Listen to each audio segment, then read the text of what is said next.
ಒಳ್ಳೆಯ ತಂದೆಯೇ, ಸರ್ವಶಕ್ತನಾದ ನಮ್ಮ ದೇವರೇ, ಈ ಸುಂದರವಾದಂಥ ಮಧ್ಯಾಹ್ನದ ವೇಳೆಗಾಗಿ ಸ್ತೋತ್ರ. ಈ ಆರಾಧನೆ ಭಾಗದಲ್ಲಿ ಎಲ್ಲದರಲ್ಲೂ ಕೂಡ ನೀವು ಮಹಿಮೆ ಹೊಂದಿದ್ದೀರಾ ದೇವರೇ. ಸ್ತುತಿಗಳಲ್ಲಿ, ಸ್ತೋತ್ರಗಳಲ್ಲಿ, ಕಾಣಿಕೆಗಳಲ್ಲಿ, ಮಕ್ಕಳು ಬಾಲಕರ ಬಾಯಿಂದ ಹೊರಟಂಥ ವಾಕ್ಯಗಳಲ್ಲಿ ಎಲ್ಲದರಲ್ಲೂ ಕೂಡ ಅಪ್ಪ ನೀವು ಮಹಿಮೆ ಹೊಂದಿದ್ದಕ್ಕಾಗಿ ನಿಮಗೆ ಸ್ತೋತ್ರ. ಈಗ ನೀವು ನಮ್ಮೊಂದಿಗೆ ಮಾತನಾಡುವಂತಹ ಸಮಯ, ನಮ್ಮನ್ನು ಸಂಧಿಸುವಂತಹ ಸಮಯ, ನಿಮ್ಮ ವಾಕ್ಯವನ್ನು ಕಳುಹಿಸುವಂತಹ ಸಮಯ. ದೇವರ ಆತ್ಮನು ಕೃಪೆಯಿಂದ ನಮ್ಮೊಂದಿಗೆ ಮಾತನಾಡಬೇಕೆಂಬುದಾಗಿ ನಾವು ಪ್ರಾರ್ಥಿಸುತ್ತೇವೆ.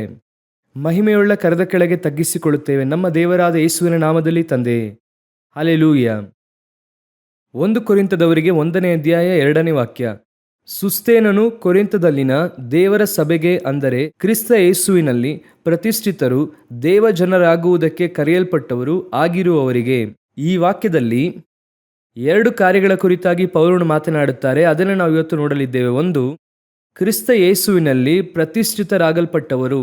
2ನೇದಾಗಿ, ದೇವಜನರಾಗುವುದಕ್ಕಾಗಿ ಕರೆಯಲ್ಪಟ್ಟಿರುವಂತಹ ಸಭೆ. ಸಭೆಗೆ 2 ಪ್ರಧಾನವಾದಂಥ ಕಾರ್ಯವನ್ನು ಅವರು ಬರೆಯುತ್ತಾರೆ. 1, ಪ್ರತಿಷ್ಠಿತರಾಗಲ್ಪಟ್ಟವರು, ಅಂದರೆ ನಾವು ಕ್ರಿಸ್ತನಲ್ಲಿ ಏನಾಗಲ್ಪಟ್ಟಿದ್ದೇವೆ? ಪರಿಶುದ್ಧರಾಗಲ್ಪಟ್ಟವರಾಗಿ ಇದ್ದೇವೆ. ಈ ಕಡೆಯ ಕಾಲದಲ್ಲಿ ಒಂದು ಉಪದೇಶ ಇದೆ. ಈ ವಾಕ್ಯವನ್ನು ಓದುವಾಗ ಅವರ ಉಪದೇಶಕ್ಕೆ ನೇರವಾದಂಥ ಪ್ರತ್ಯುತ್ತರ ಈ ವಾಕ್ಯದಲ್ಲಿದೆ. ಏನೆಂದು ಕೇಳುವುದಾದರೆ, ಒನ್ ಸೇವ್ಡ್ ಎವರ್ ಸೇವ್ಡ್ ಎಂದು ಹೇಳುತ್ತಾರೆ. ಅಂದರೆ ಒಂದು ಸಾರಿ ನಾವು ರಕ್ಷಣೆ ಹೊಂದಿದ್ವಿ ಅಂದರೆ, ಯೇಸುವನ್ನು ಅಂಗೀಕರಿಸಿ ಸಭೆಗೆ ಬಂದ್ವಿ ಅಂದರೆ ಖಂಡಿತವಾಗಿ ನಾವು ಪರಲೋಕಕ್ಕೆ ಹೋಗುತ್ತೇವೆ. ನಾವು ಏನೇ ಮಾಡಿದರೂ ಕೂಡ ದೇವರೇನು ಮಾಡುತ್ತಾರೆ? ಪರಲೋಕಕ್ಕೆ ಕೊಂಡೊಯ್ಯುತ್ತಾರೆ. ಕರ್ತನು ಕೃಪೆಯುಳ್ಳವರು. ಆ ರೀತಿಯಾಗೆಲ್ಲ ಕೆಲವು ಉಪದೇಶಗಳು ಹಾಗೆ ಹೋಗುತ್ತಾ ಇದೆ. ಅದು ಇಲ್ಲ ಎಂಬುದಾಗಿ ನಮಗೆ ಗೊತ್ತು. ಅದು ಆ ರೀತಿಯಾಗೆಲ್ಲ ಇಲ್ಲ. ಅದಕ್ಕೆ ದೇವರು ಅನೇಕ ವಾಕ್ಯಗಳನ್ನು ಹೇಳಿದ್ದಾರೆ ಎಂಬುದಾಗಿ. ಆದರೆ ಈ ವಾಕ್ಯವನ್ನು ಓದುವಾಗ ಅದು ನೇರವಾಗಿ ಇದೆ. ಹೇಗೆ ಇದೆ ಅಂದರೆ, ಪ್ರತಿಷ್ಠಿತರಂದರೆ ಪರಿಶುದ್ಧರಾಗಲ್ಪಟ್ಟಿದ್ದೇವೆ. ನಾವಿನ್ನು ಏನಾಗಬೇಕು? ದೇವಜನರಾಗುವುದಕ್ಕೆ ಕರೆಯಲ್ಪಟ್ಟವರು. ಈ ವಾಕ್ಯ ಏನು ಹೇಳುತ್ತದೆ ಎಂಬುದಾಗಿ ಸ್ಪಷ್ಟವಾಗಿ ನೋಡಿದ್ರ, ಕೊರಿಂಥದಲ್ಲಿ ಕ್ರಿಸ್ತ ಯೇಸುವಿನಲ್ಲಿ ಪ್ರತಿಷ್ಠಿತರು ಅಂದರೆ ಪರಿಶುದ್ಧರು. ಕ್ರಿಸ್ತ ಯೇಸುವಿನಲ್ಲಿ ನಾವೇನಾಗಿದ್ದೇವೆ? ಪರಿಶುದ್ಧರಾಗಿದ್ದೇವೆ, ಪರಿಶುದ್ಧರಾಗಲ್ಪಟ್ಟಿದ್ದೇವೆ. ಕರ್ತನು ನಮ್ಮ ಪಾಪವನ್ನು ಕ್ಷಮಿಸಿ ಪರಿಶುದ್ಧರನ್ನಾಗಿಸಿದ್ದಾರೆ. ಆದರೆ ಅದರೊಂದಿಗೆ ಈ ಪ್ರಾಸೆಸ್ ಅಂತ್ಯಗೊಳ್ಳಲಿಲ್ಲ. ನೀವೀಗಲೂ ಕೂಡ ಕೇಳಿರಿ, ಯಾಕೆ ಸಭೆಗೆ ಬರುತ್ತಾ ಇದ್ದೀರಾ ಅಂತ ಕೇಳಿ. ರಕ್ಷಣೆ ಹೊಂದಿದ್ದೇವೆ, ದೀಕ್ಷಾಸ್ನಾನ ತೆಗೆದುಕೊಂಡಿದ್ದೇವೆ, ಪರಿಶುದ್ಧಾತ್ಮನ ಅಭಿಷೇಕವನ್ನು ಹೊಂದಿಕೊಂಡಿದ್ದೇವೆ, ಸಭೆಗೆ ಬಂದಿದ್ದೇವೆ. ಆ ನಂತರ ಏನ್ ಮಾಡುತ್ತೀರಾ ಅಂದ್ರೆ, ದೇವರ ಬರೋಣದಲ್ಲಿ ಹೋಗುತ್ತೇವೆ. ಅಲ್ಲಿಯವರೆಗೂ ಏನ್ ಮಾಡುತ್ತೀರಾ ಅಂದ್ರೆ, ನಮ್ಮ ಹತ್ರ ಆನ್ಸರ್ ಇರೋದಿಲ್ಲ, ಪ್ರಾಪರ್ ಆನ್ಸರ್ ಇರೋದಿಲ್ಲ. ನಾವೇನ್ ಮಾಡುತ್ತೇವೆ? ಇಲ್ಲಿದ್ದೇವೆ, ಯೇಸು ಬರುವ ತನಕ ಚರ್ಚ್ನಲ್ಲಿ ಇರುತ್ತೇವೆ, ಚರ್ಚ್ನಲ್ಲೇ ಇದ್ದೇವೆ, ಅದರಲ್ಲಿ ಸಂದೇಹವಿಲ್ಲ. ಆದ್ರೆ ಯಾಕಿದ್ದೇವೆ? ಯಾತಕ್ಕಾಗಿ ಇದ್ದೇವೆ? ಈಗ ಒಬ್ಬರನ್ನು ನಾವು ಹಾಸ್ಪಿಟ್ಲಿಗೆ ಕರ್ಕೊಂಡು ಹೋಗ್ತೇವೆ. ಯಾಕೆ ಕರ್ಕೊಂಡು ಹೋಗ್ತೀವಿ ಅಂದ್ರೆ, ಅವರನ್ನು ಗುಣವಾಗಿಸುವುದಕ್ಕೆ ಕರ್ಕೊಂಡು ಹೋಗ್ತೀರಿ. ಸರಿ, ಗುಣ ಆದ್ರೆ ಏನ್ ಮಾಡ್ತೀರಾ? ಮನೆಗೆ ಕರ್ಕೊಂಡ್ ಬರ್ತೀವಿ, ಅದಂತಾನೆ ಹೇಳ್ಬೇಕು. ನಾವು ಸ್ವಲ್ಪ ದಿನ ಅಲ್ಲೇ ಇಟ್ಟಿರುತ್ತೇವೆ ಎಂಬುದಾಗಿ ಆ ರೀತಿ ಹೇಳ್ತೇವೆ. ನಾವು ಎಷ್ಟು ಶೀಘ್ರ ಮನೆಗೆ ಕರ್ಕೊಂಡು ಬರಕ್ಕಾಗುತ್ತೋ ಕರ್ಕೊಂಡು ಬರ್ತೇವೆ. ಹಾಗಾದ್ರೆ ಸಭೆಯಲ್ಲಿ ದೇವರು ನಿಮ್ಮನ್ನು ಇಟ್ಟಿರುವುದಕ್ಕೆ ಉದ್ದೇಶ ಏನು? ಮೊದಲನೆಯದಾಗಿ ವಾಕ್ಯ ಹೇಳುತ್ತದೆ, ಕ್ರಿಸ್ತ ಯೇಸುವಿನಲ್ಲಿ ಪ್ರತಿಷ್ಠಿತರು ಅಂದರೆ ಪರಿಶುದ್ಧರಾಗಿರುವವರು ಎಂಬುದಾಗಿ ಇದೆ. ನಾವು ಕ್ರಿಸ್ತ ಯೇಸುವಿನಲ್ಲಿ ಪರಿಶುದ್ಧರಾಗಲ್ಪಟ್ಟಿದ್ದೇವೆ. ಇಲ್ಲಿರುವಂತಹ ಎಲ್ಲರೂ ಕೂಡ ಯೇಸುವನ್ನು ಅಂಗೀಕರಿಸಿಕೊಂಡು ಪಾಪ ಕ್ಷಮಾಪಣೆಯನ್ನು ಹೊಂದಿರುವಂತಹ ಇಲ್ಲಿರುವಂತಹ ಎಲ್ಲರೂ ಕೂಡ ನಾವೇನಾಗಲ್ಪಟ್ಟಿದ್ದೇವೆ? ಪರಿಶುದ್ಧರಾಗಲ್ಪಟ್ಟಿದ್ದೇವೆ. ಸೊ ನಾವೆಲ್ಲರೂ ಕೂಡ ದಿ ಹೋಲಿ ಒನ್. ಹಾಗೆ ವಾಕ್ಯ ಹೇಳುತ್ತದೆ, ಬೈಬಲ್ ಹೇಳುತ್ತದೆ, ಪರಿಶುದ್ಧರಾಗಲ್ಪಟ್ಟಿದ್ದೇವೆ. ಆದರೆ ಯಾತಕ್ಕಾಗಿ ಪರಿಶುದ್ಧರಾಗಲ್ಪಟ್ಟಿದ್ದೇವೆ? ಅದೇ ಪ್ರಶ್ನೆ. ನಾವು ಪರಿಶುದ್ಧರಾಗಲ್ಪಟ್ಟದ್ದರ ಉದ್ದೇಶ ಏನು ಎಂಬುದಾಗಿ ನೋಡುವಾಗ, ಓದಿರಿ ಇಬ್ರಿಯರಿಗೆ ಬರೆದ ಪುಸ್ತಕ 9ನೇ ಅಧ್ಯಾಯ 23ನೇ ವಾಕ್ಯವನ್ನು ಓದಿರಿ. ಪರಲೋಕ ವಸ್ತುಗಳಿಗೆ ಪ್ರತಿರೂಪವಾಗಿರುವ ವಸ್ತುಗಳ ಶುದ್ಧೀಕರಣಕ್ಕಾಗಿ ಇಂಥ ಯಜ್ಞಗಳು ಅವಶ್ಯವಾದರೂ, ಅವರು ಯಾವುದರ ಕುರಿತು ಹೇಳುತ್ತಿದ್ದಾರೆ ಅಂದ್ರೆ, ಪರಲೋಕ ವಸ್ತುಗಳಿಗೆ ಪ್ರತಿರೂಪವಾಗಿರುವ. ಹಾಗಂದ್ರೆ ಏನರ್ಥ? ದೇವದರ್ಶನ ಗುಡಾರ, ಅಲ್ಲಿ ಇರುವಂತಹ ಅನೇಕ ವಸ್ತುಗಳಾಗಿರಬಹುದು, ಅದರೊಂದಿಗೆ ಮನುಷ್ಯರು, ಯಜ್ಞವೇದಿಯ ಬಳಿಯಲ್ಲಿ ನಿಲ್ಲುವಂತಹ ಮನುಷ್ಯರು, ಇವರೆಲ್ಲರೂ ಕೂಡ ಅಲ್ಲಿರುವಂಥದ್ದೆಲ್ಲವೂ ಕೂಡ ಪ್ರತಿರೂಪ. ಅದೆಲ್ಲ ಏನಾಗಿದೆ? ಸ್ವಾರೂಪ್ಯ, ಪರಲೋಕದ ಪ್ರತಿರೂಪ. ಬೆಟ್ಟದಲ್ಲಿ ನಾನು ನಿನಗೆ ತೋರಿಸುವ ಮಾದರಿಯ ಪ್ರಕಾರ ಕೆಳಗೆ ಕಟ್ಟುವುದಕ್ಕೆ ಎಚ್ಚರಿಕೆಯಾಗಿರು. ಹಾಗಾದರೆ ದೇವದರ್ಶನ ಗುಡಾರ ಆಗಿರಬಹುದು, ಅದರೊಳಗಿರುವಂತಹ ದೀಪಸ್ತಂಭವಾಗಿರಬಹುದು, ಮೇಜಾಗಿರಲಿ, ಪರಿಶುದ್ಧ ಸ್ಥಳವಾಗಿರಲಿ, ಮಹಾಪರಿಶುದ್ಧ ಸ್ಥಳವಾಗಿರಲಿ, ನಾನು ಹೇಳುತ್ತಿರುವುದು ಇಬ್ರಿಯದಲ್ಲಿದೆ 9ನೇ ಅಧ್ಯಾಯದಲ್ಲಿ. ಇವೆಲ್ಲವೂ ಕೂಡ ಶುದ್ಧೀಕರಣಕ್ಕಾಗಿ ಇಂತಹ ಯಜ್ಞಗಳು ಅವಶ್ಯವಾದರು.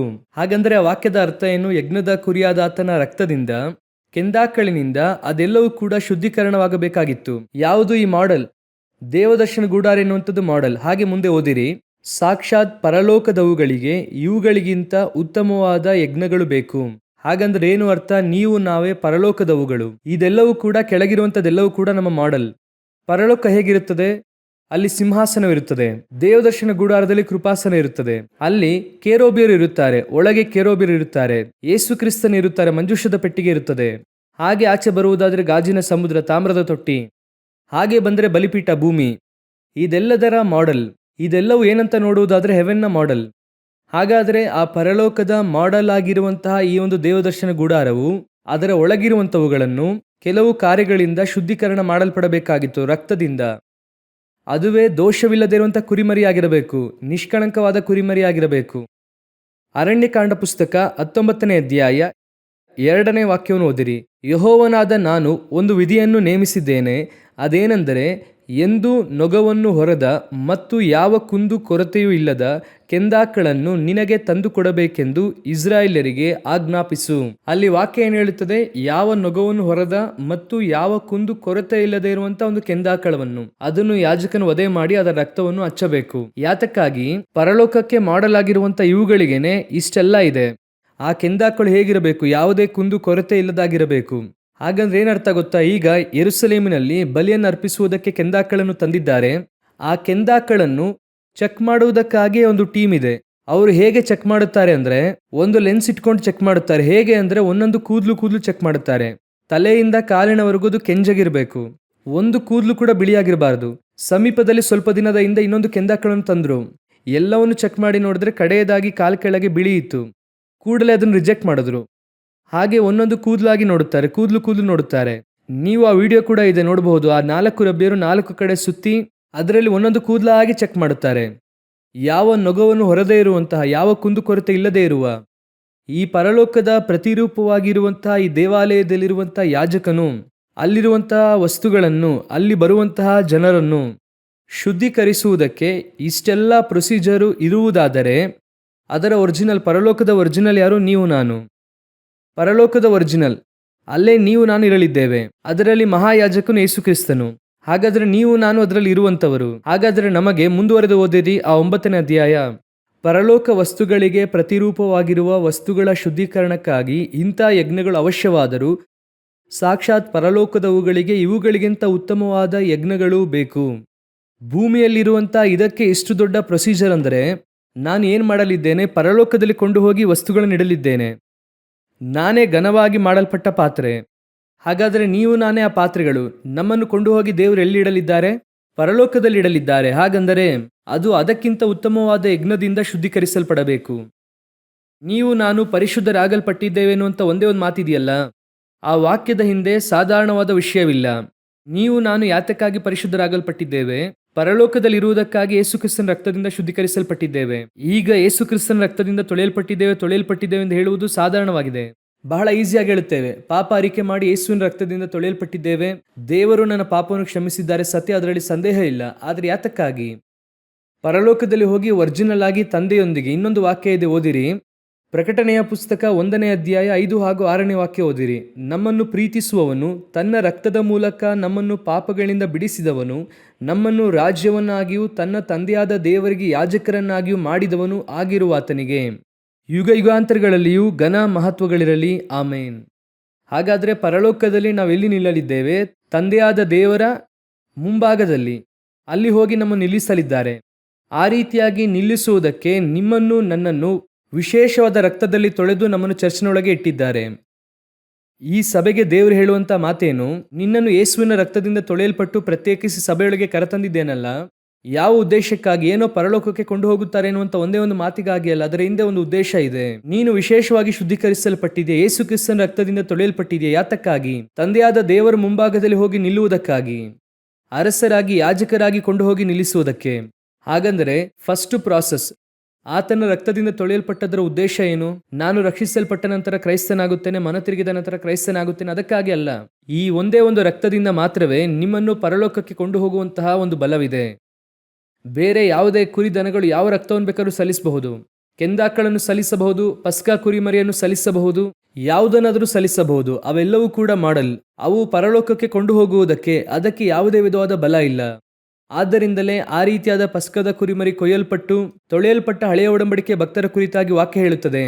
ಅವರು ನಾವಿಲ್ಲದೆ ಪೂರ್ಣ ಸಿದ್ಧಿಗೆ ಬರದ ಹಾಗೆ ದೇವರು ವಿಶೇಷವಾದಂಥ ಒಳಿತನ್ನು ಆತನು ನಮ್ಮ ಮುಂಭಾಗದಲ್ಲಿ ನೇಮಿಸಿದ್ದಾರೆ. ಹಾಲೆಲೂಯ. ಇಬ್ರಿಯ 11:39-40 ಹೇಳುತ್ತದೆ, ಅವರು ನಾವಿಲ್ಲದೆ ಪೂರ್ಣ ಸಿದ್ಧಿಗೆ ಬರದಂತೆ. ಹಾಗಾದರೆ ನಿಮಗೂ ನನಗೂ ವಿಶೇಷವಾದ ರಕ್ತ ತೊಳೆಯಲ್ಪಟ್ಟು ಶುದ್ಧೀಕರಿಸಲ್ಪಟ್ಟು ಅದನ್ನೇ ವಾಕ್ಯ ಹೇಳುತ್ತದೆ, ನೀವು ಪ್ರತಿಷ್ಠಿತರಾಗಿ ಪರಿಶುದ್ಧರಾಗಲ್ಪಟ್ಟು ಸಭೆಗೆ ಕರೆತರಲ್ಪಟ್ಟಿದ್ದೀರಾ. ಹಾಗಾದ್ರೆ ನೀವು ಇಲ್ಲಿ ಕೂತುಕೊಂಡಿರುವುದರ ಉದ್ದೇಶ ಏನು? ಮೊದಲ ಪ್ರಾಸೆಸ್ ಏನು? ಆತನ ರಕ್ತದಿಂದ ತೊಳೆಯಲ್ಪಟ್ಟಿದ್ದೇವೆ. ರಕ್ತದಿಂದ ತೊಳೆಯಲ್ಪಟ್ಟಿದ್ದೇವೆ ಅಂದ್ರೆ ರಕ್ತ ನಮ್ಮ ಮೇಲೆ ಪ್ರೋಕ್ಷಿಸಲ್ಪಟ್ಟಿದೆಯಾ? ದೇವರು ನಿಮ್ಮ ರಕ್ತದಿಂದ ಮುಳುಗಿಸಿದ್ದಾರಾ? ಇಲ್ಲ. ನಾವು ನಂಬಿಕೆಯಿಂದ ಅರಿಕೆ ಮಾಡುವಾಗ ಕರ್ತನು ತನ್ನ ರಕ್ತದಿಂದ ತೊಳೆಯುತ್ತಾರೆ. ನಾವು ನಂಬುತ್ತೇವೆ ದೇವರು ನಮ್ಮ ಪಾಪವನ್ನು ಕ್ಷಮಿಸಿದ್ದಾರೆ. ನಮಗೆ ಒಂದು ನಿಶ್ಚಯ ಇದೆ, ದೃಢತೆ ಇದೆ. ಯೇಸುವಿನ ರಕ್ತದಿಂದ ತೊಳೆಯಲ್ಪಟ್ಟಿದ್ದೇನೆ, ರಕ್ಷಣೆ ಹೊಂದಿದ್ದೇನೆ, ನನ್ನ ಪಾಪವು ಕ್ಷಮಿಸಲ್ಪಟ್ಟು ನಾನು ಶುದ್ಧೀಕರಿಸಲ್ಪಟ್ಟಿದ್ದೇನೆ. ಇದುವರೆಗೂ ಕರೆಕ್ಟ್. ಹಾಗೆ ನಾವು ಸಭೆಗೆ ಕರೆತರಲ್ಪಟ್ವಿ. ದೇವರು ನಮ್ಮನ್ನು ಹಾಗೆ ಕರೆತಂದು ನಮ್ಮನ್ನು ಕೂರಿಸಿದ್ದಾರೆ. ನೀವೆಲ್ಲ ಸಭೆಗೆ ಬಂದಿದ್ದಾಯ್ತು, ಇದರೊಂದಿಗೆ ಈ ಪ್ರಾಸೆಸ್ ಮುಗಿಯುತ್ತದಾ? ಹಾಗೆ ಕೇಳುವುದಾದ್ರೆ ಮುಗಿದಿಲ್ಲ. ಆ 1 ಕೊರಿಂಥದವರಿಗೆ 1ನೇ ಅಧ್ಯಾಯ 2ನೇ ವಾಕ್ಯವನ್ನು ಮತ್ತೆ ಓದಿರಿ. ಕ್ರಿಸ್ತ ಯೇಸುವಿನಲ್ಲಿ ಪ್ರತಿಷ್ಠಿತರು ದೇವಜನರಾಗುವುದಕ್ಕಾಗಿ ಕರೆಯಲ್ಪಟ್ಟವರು ಆಗಿರುವವರಿಗೆ ಯೇಸು ಕ್ರಿಸ್ತನ ರಕ್ತದಿಂದ ತೊಳೆಯಲ್ಪಟ್ಟು ಸಭೆಯೊಳಗೆ ನೀವೇನಾಗಿದ್ದೀರಾ? ಪರಿಶುದ್ಧರಾಗಲ್ಪಟ್ಟು ಕರೆತರಲ್ಪಟ್ಟಿದ್ದೀರಾ. ಪಾತ್ರೆಯನ್ನು ತೊಳೆದು ತಂದಿದ್ದಾಯಿತು. ಆದರೆ ದೇವಜನರಾಗುವುದಕ್ಕೆ ಕರೆಯಲ್ಪಟ್ಟಿರುವ, ಹಾಗಾದರೆ ಇನ್ನೊಂದು ಪ್ರಾಸೆಸ್ ಇದೆ. ಅದನ್ನೇ ನಾವು ನೆಕ್ಸ್ಟ್ ಮಾಡಬೇಕಾಗಿರೋದು. ಯಾತಕ್ಕಾಗಿ? ದೇವರು ಯಾತಕ್ಕೋಸ್ಕರವಾಗಿ ನಿಮ್ಮನ್ನು ಸಭೆಗೆ ಕರೆತಂದಿದ್ದಾರೆ? ದೇವಜನರಾಗುವುದಕ್ಕಾಗಿ. ಏನ್ರಿ, ನಾನು ಈಗಾಗಲೇ ಪರಿಶುದ್ಧರಾಗಿದ್ದೇನಲ್ಲ, ಆಗಲೇ ನನ್ನ ಹೆಸರು ಪರಿಶುದ್ಧನಲ್ವಾ? ನೀವು ಪರಿಶುದ್ಧರೇ, ಕರೆಯಲ್ಪಟ್ಟಂತ ಪರಿಶುದ್ಧರೆಂಬುದಾಗಿ ಬರೆಯಲ್ಪಟ್ಟಿದೆ. ಆದರೆ ಕಡೆಯ ತನಕ ತಾಳಿಕೊಳ್ಳುವವನೇ ರಕ್ಷಣೆ ಹೊಂದುವನು. ಈ ಪರಿಶುದ್ಧತೆ ಎನ್ನುವಂಥದ್ದು, ಈ ಕರೆಯುವಿಕೆ ಎನ್ನುವಂಥದ್ದು ಕಡೆಯ ತನಕ ನಿಮ್ಮಿಂದ ಎದುರು ನೋಡಲಾಗುತ್ತದೆ. ಹಾಗಾದ್ರೆ ಒಂದು ಸಾರಿ ರಕ್ಷಣೆ ಹೊಂದಿದ್ದೇವೆ, ರಕ್ತದಿಂದ ತೊಳೆಯಲ್ಪಟ್ಟಿದ್ದೇವೆ. ಈಗ ನಿಮಗೆ ನೀವೇ ಹೇಳಿರಿ, ನನ್ನನ್ನು ಕೂಡ ಸೇರಿಸಿ ಹೇಳುತ್ತೇನೆ. ನೀವೇ ಹೇಳಿರಿ, ನಾನು ರಕ್ಷಿಸಲ್ಪಟ್ಟ ನಂತರ, ದೇವರನ್ನು ಅಂಗೀಕರಿಸಿಕೊಂಡ ನಂತರ, ಆತನ ರಕ್ತದಿಂದ ತೊಳೆಯಲ್ಪಟ್ಟು ಸಭೆಗೆ ಬಂದ ನಂತರ ಇದುವರೆಗೂ ನಾನು ಯಾವ ಪಾಪವನ್ನು ಮಾಡಿಲ್ಲ. ನಾನು ಮೊದಲು ಯಾವ ರೀತಿಯಾಗಿ ಪರ್ಫೆಕ್ಟ್ ಆಗಿ ಪಾಪ ಕ್ಷಮಾಪಣೆ ಹೊಂದಿದ್ನೋ ಅದೇ ರೀತಿಯಾಗಿ ನಾನು ಪರ್ಫೆಕ್ಟ್ ಆಗಿದ್ದೇನೆ, ಅದೇ ರೀತಿಯಾಗಿ ಶುದ್ಧನಾಗಿದ್ದೇನೆ ಅಂತ ಹೇಳುವವರು ಎಷ್ಟು ಜನ ಕೈ ಎತ್ತಿ? ಇರುವುದಕ್ಕೆ ಸಾಧ್ಯವಿಲ್ಲ. ರಕ್ಷಣೆ ಹೊಂದಿದ ನಂತರ ನಮ್ಮಲ್ಲಿ ಅಡೆತಡೆಗಳು ಅನೇಕ ಇರುತ್ತದೆ. ಅನೇಕ ಸಮಯದಲ್ಲಿ ನಾವು ಕೆಲವು ಕಾರ್ಯದಲ್ಲಿ ತಪ್ಪಿರುತ್ತೇವೆ. ನಾವು ಕೆಲವು ಕಾರ್ಯದಲ್ಲಿ ದೇವರಿಗೆ ವಿರುದ್ಧವಾಗಿ ಮಾಡಿರುತ್ತೇವೆ. ಅದು ಆಲೋಚನೆಯಿಂದ, ಉದ್ದೇಶದಿಂದ, ಕ್ರಿಯೆಯಲ್ಲಿ, ನಡತೆಯಲ್ಲಿ ಅನೇಕ ಇದೆ. ಆತನಿಗೆ ವಿರುದ್ಧವಾಗಿ ಮಾಡುವ ಸಂಕಲ್ಪ ಎಂಬುದಾಗಿದೆ. ನಾನು 100% ದೇವರ ಚಿತ್ತ ಮಾಡಿದ್ದೇನೆ ಎಂಬುದಾಗಿ ಹೇಳುವಂಥವರು ಯಾರು ಇರೋಕ್ಕೆ ಸಾಧ್ಯವಿಲ್ಲ. ಯೇಸು ಕ್ರಿಸ್ತನೊಬ್ಬರೇ.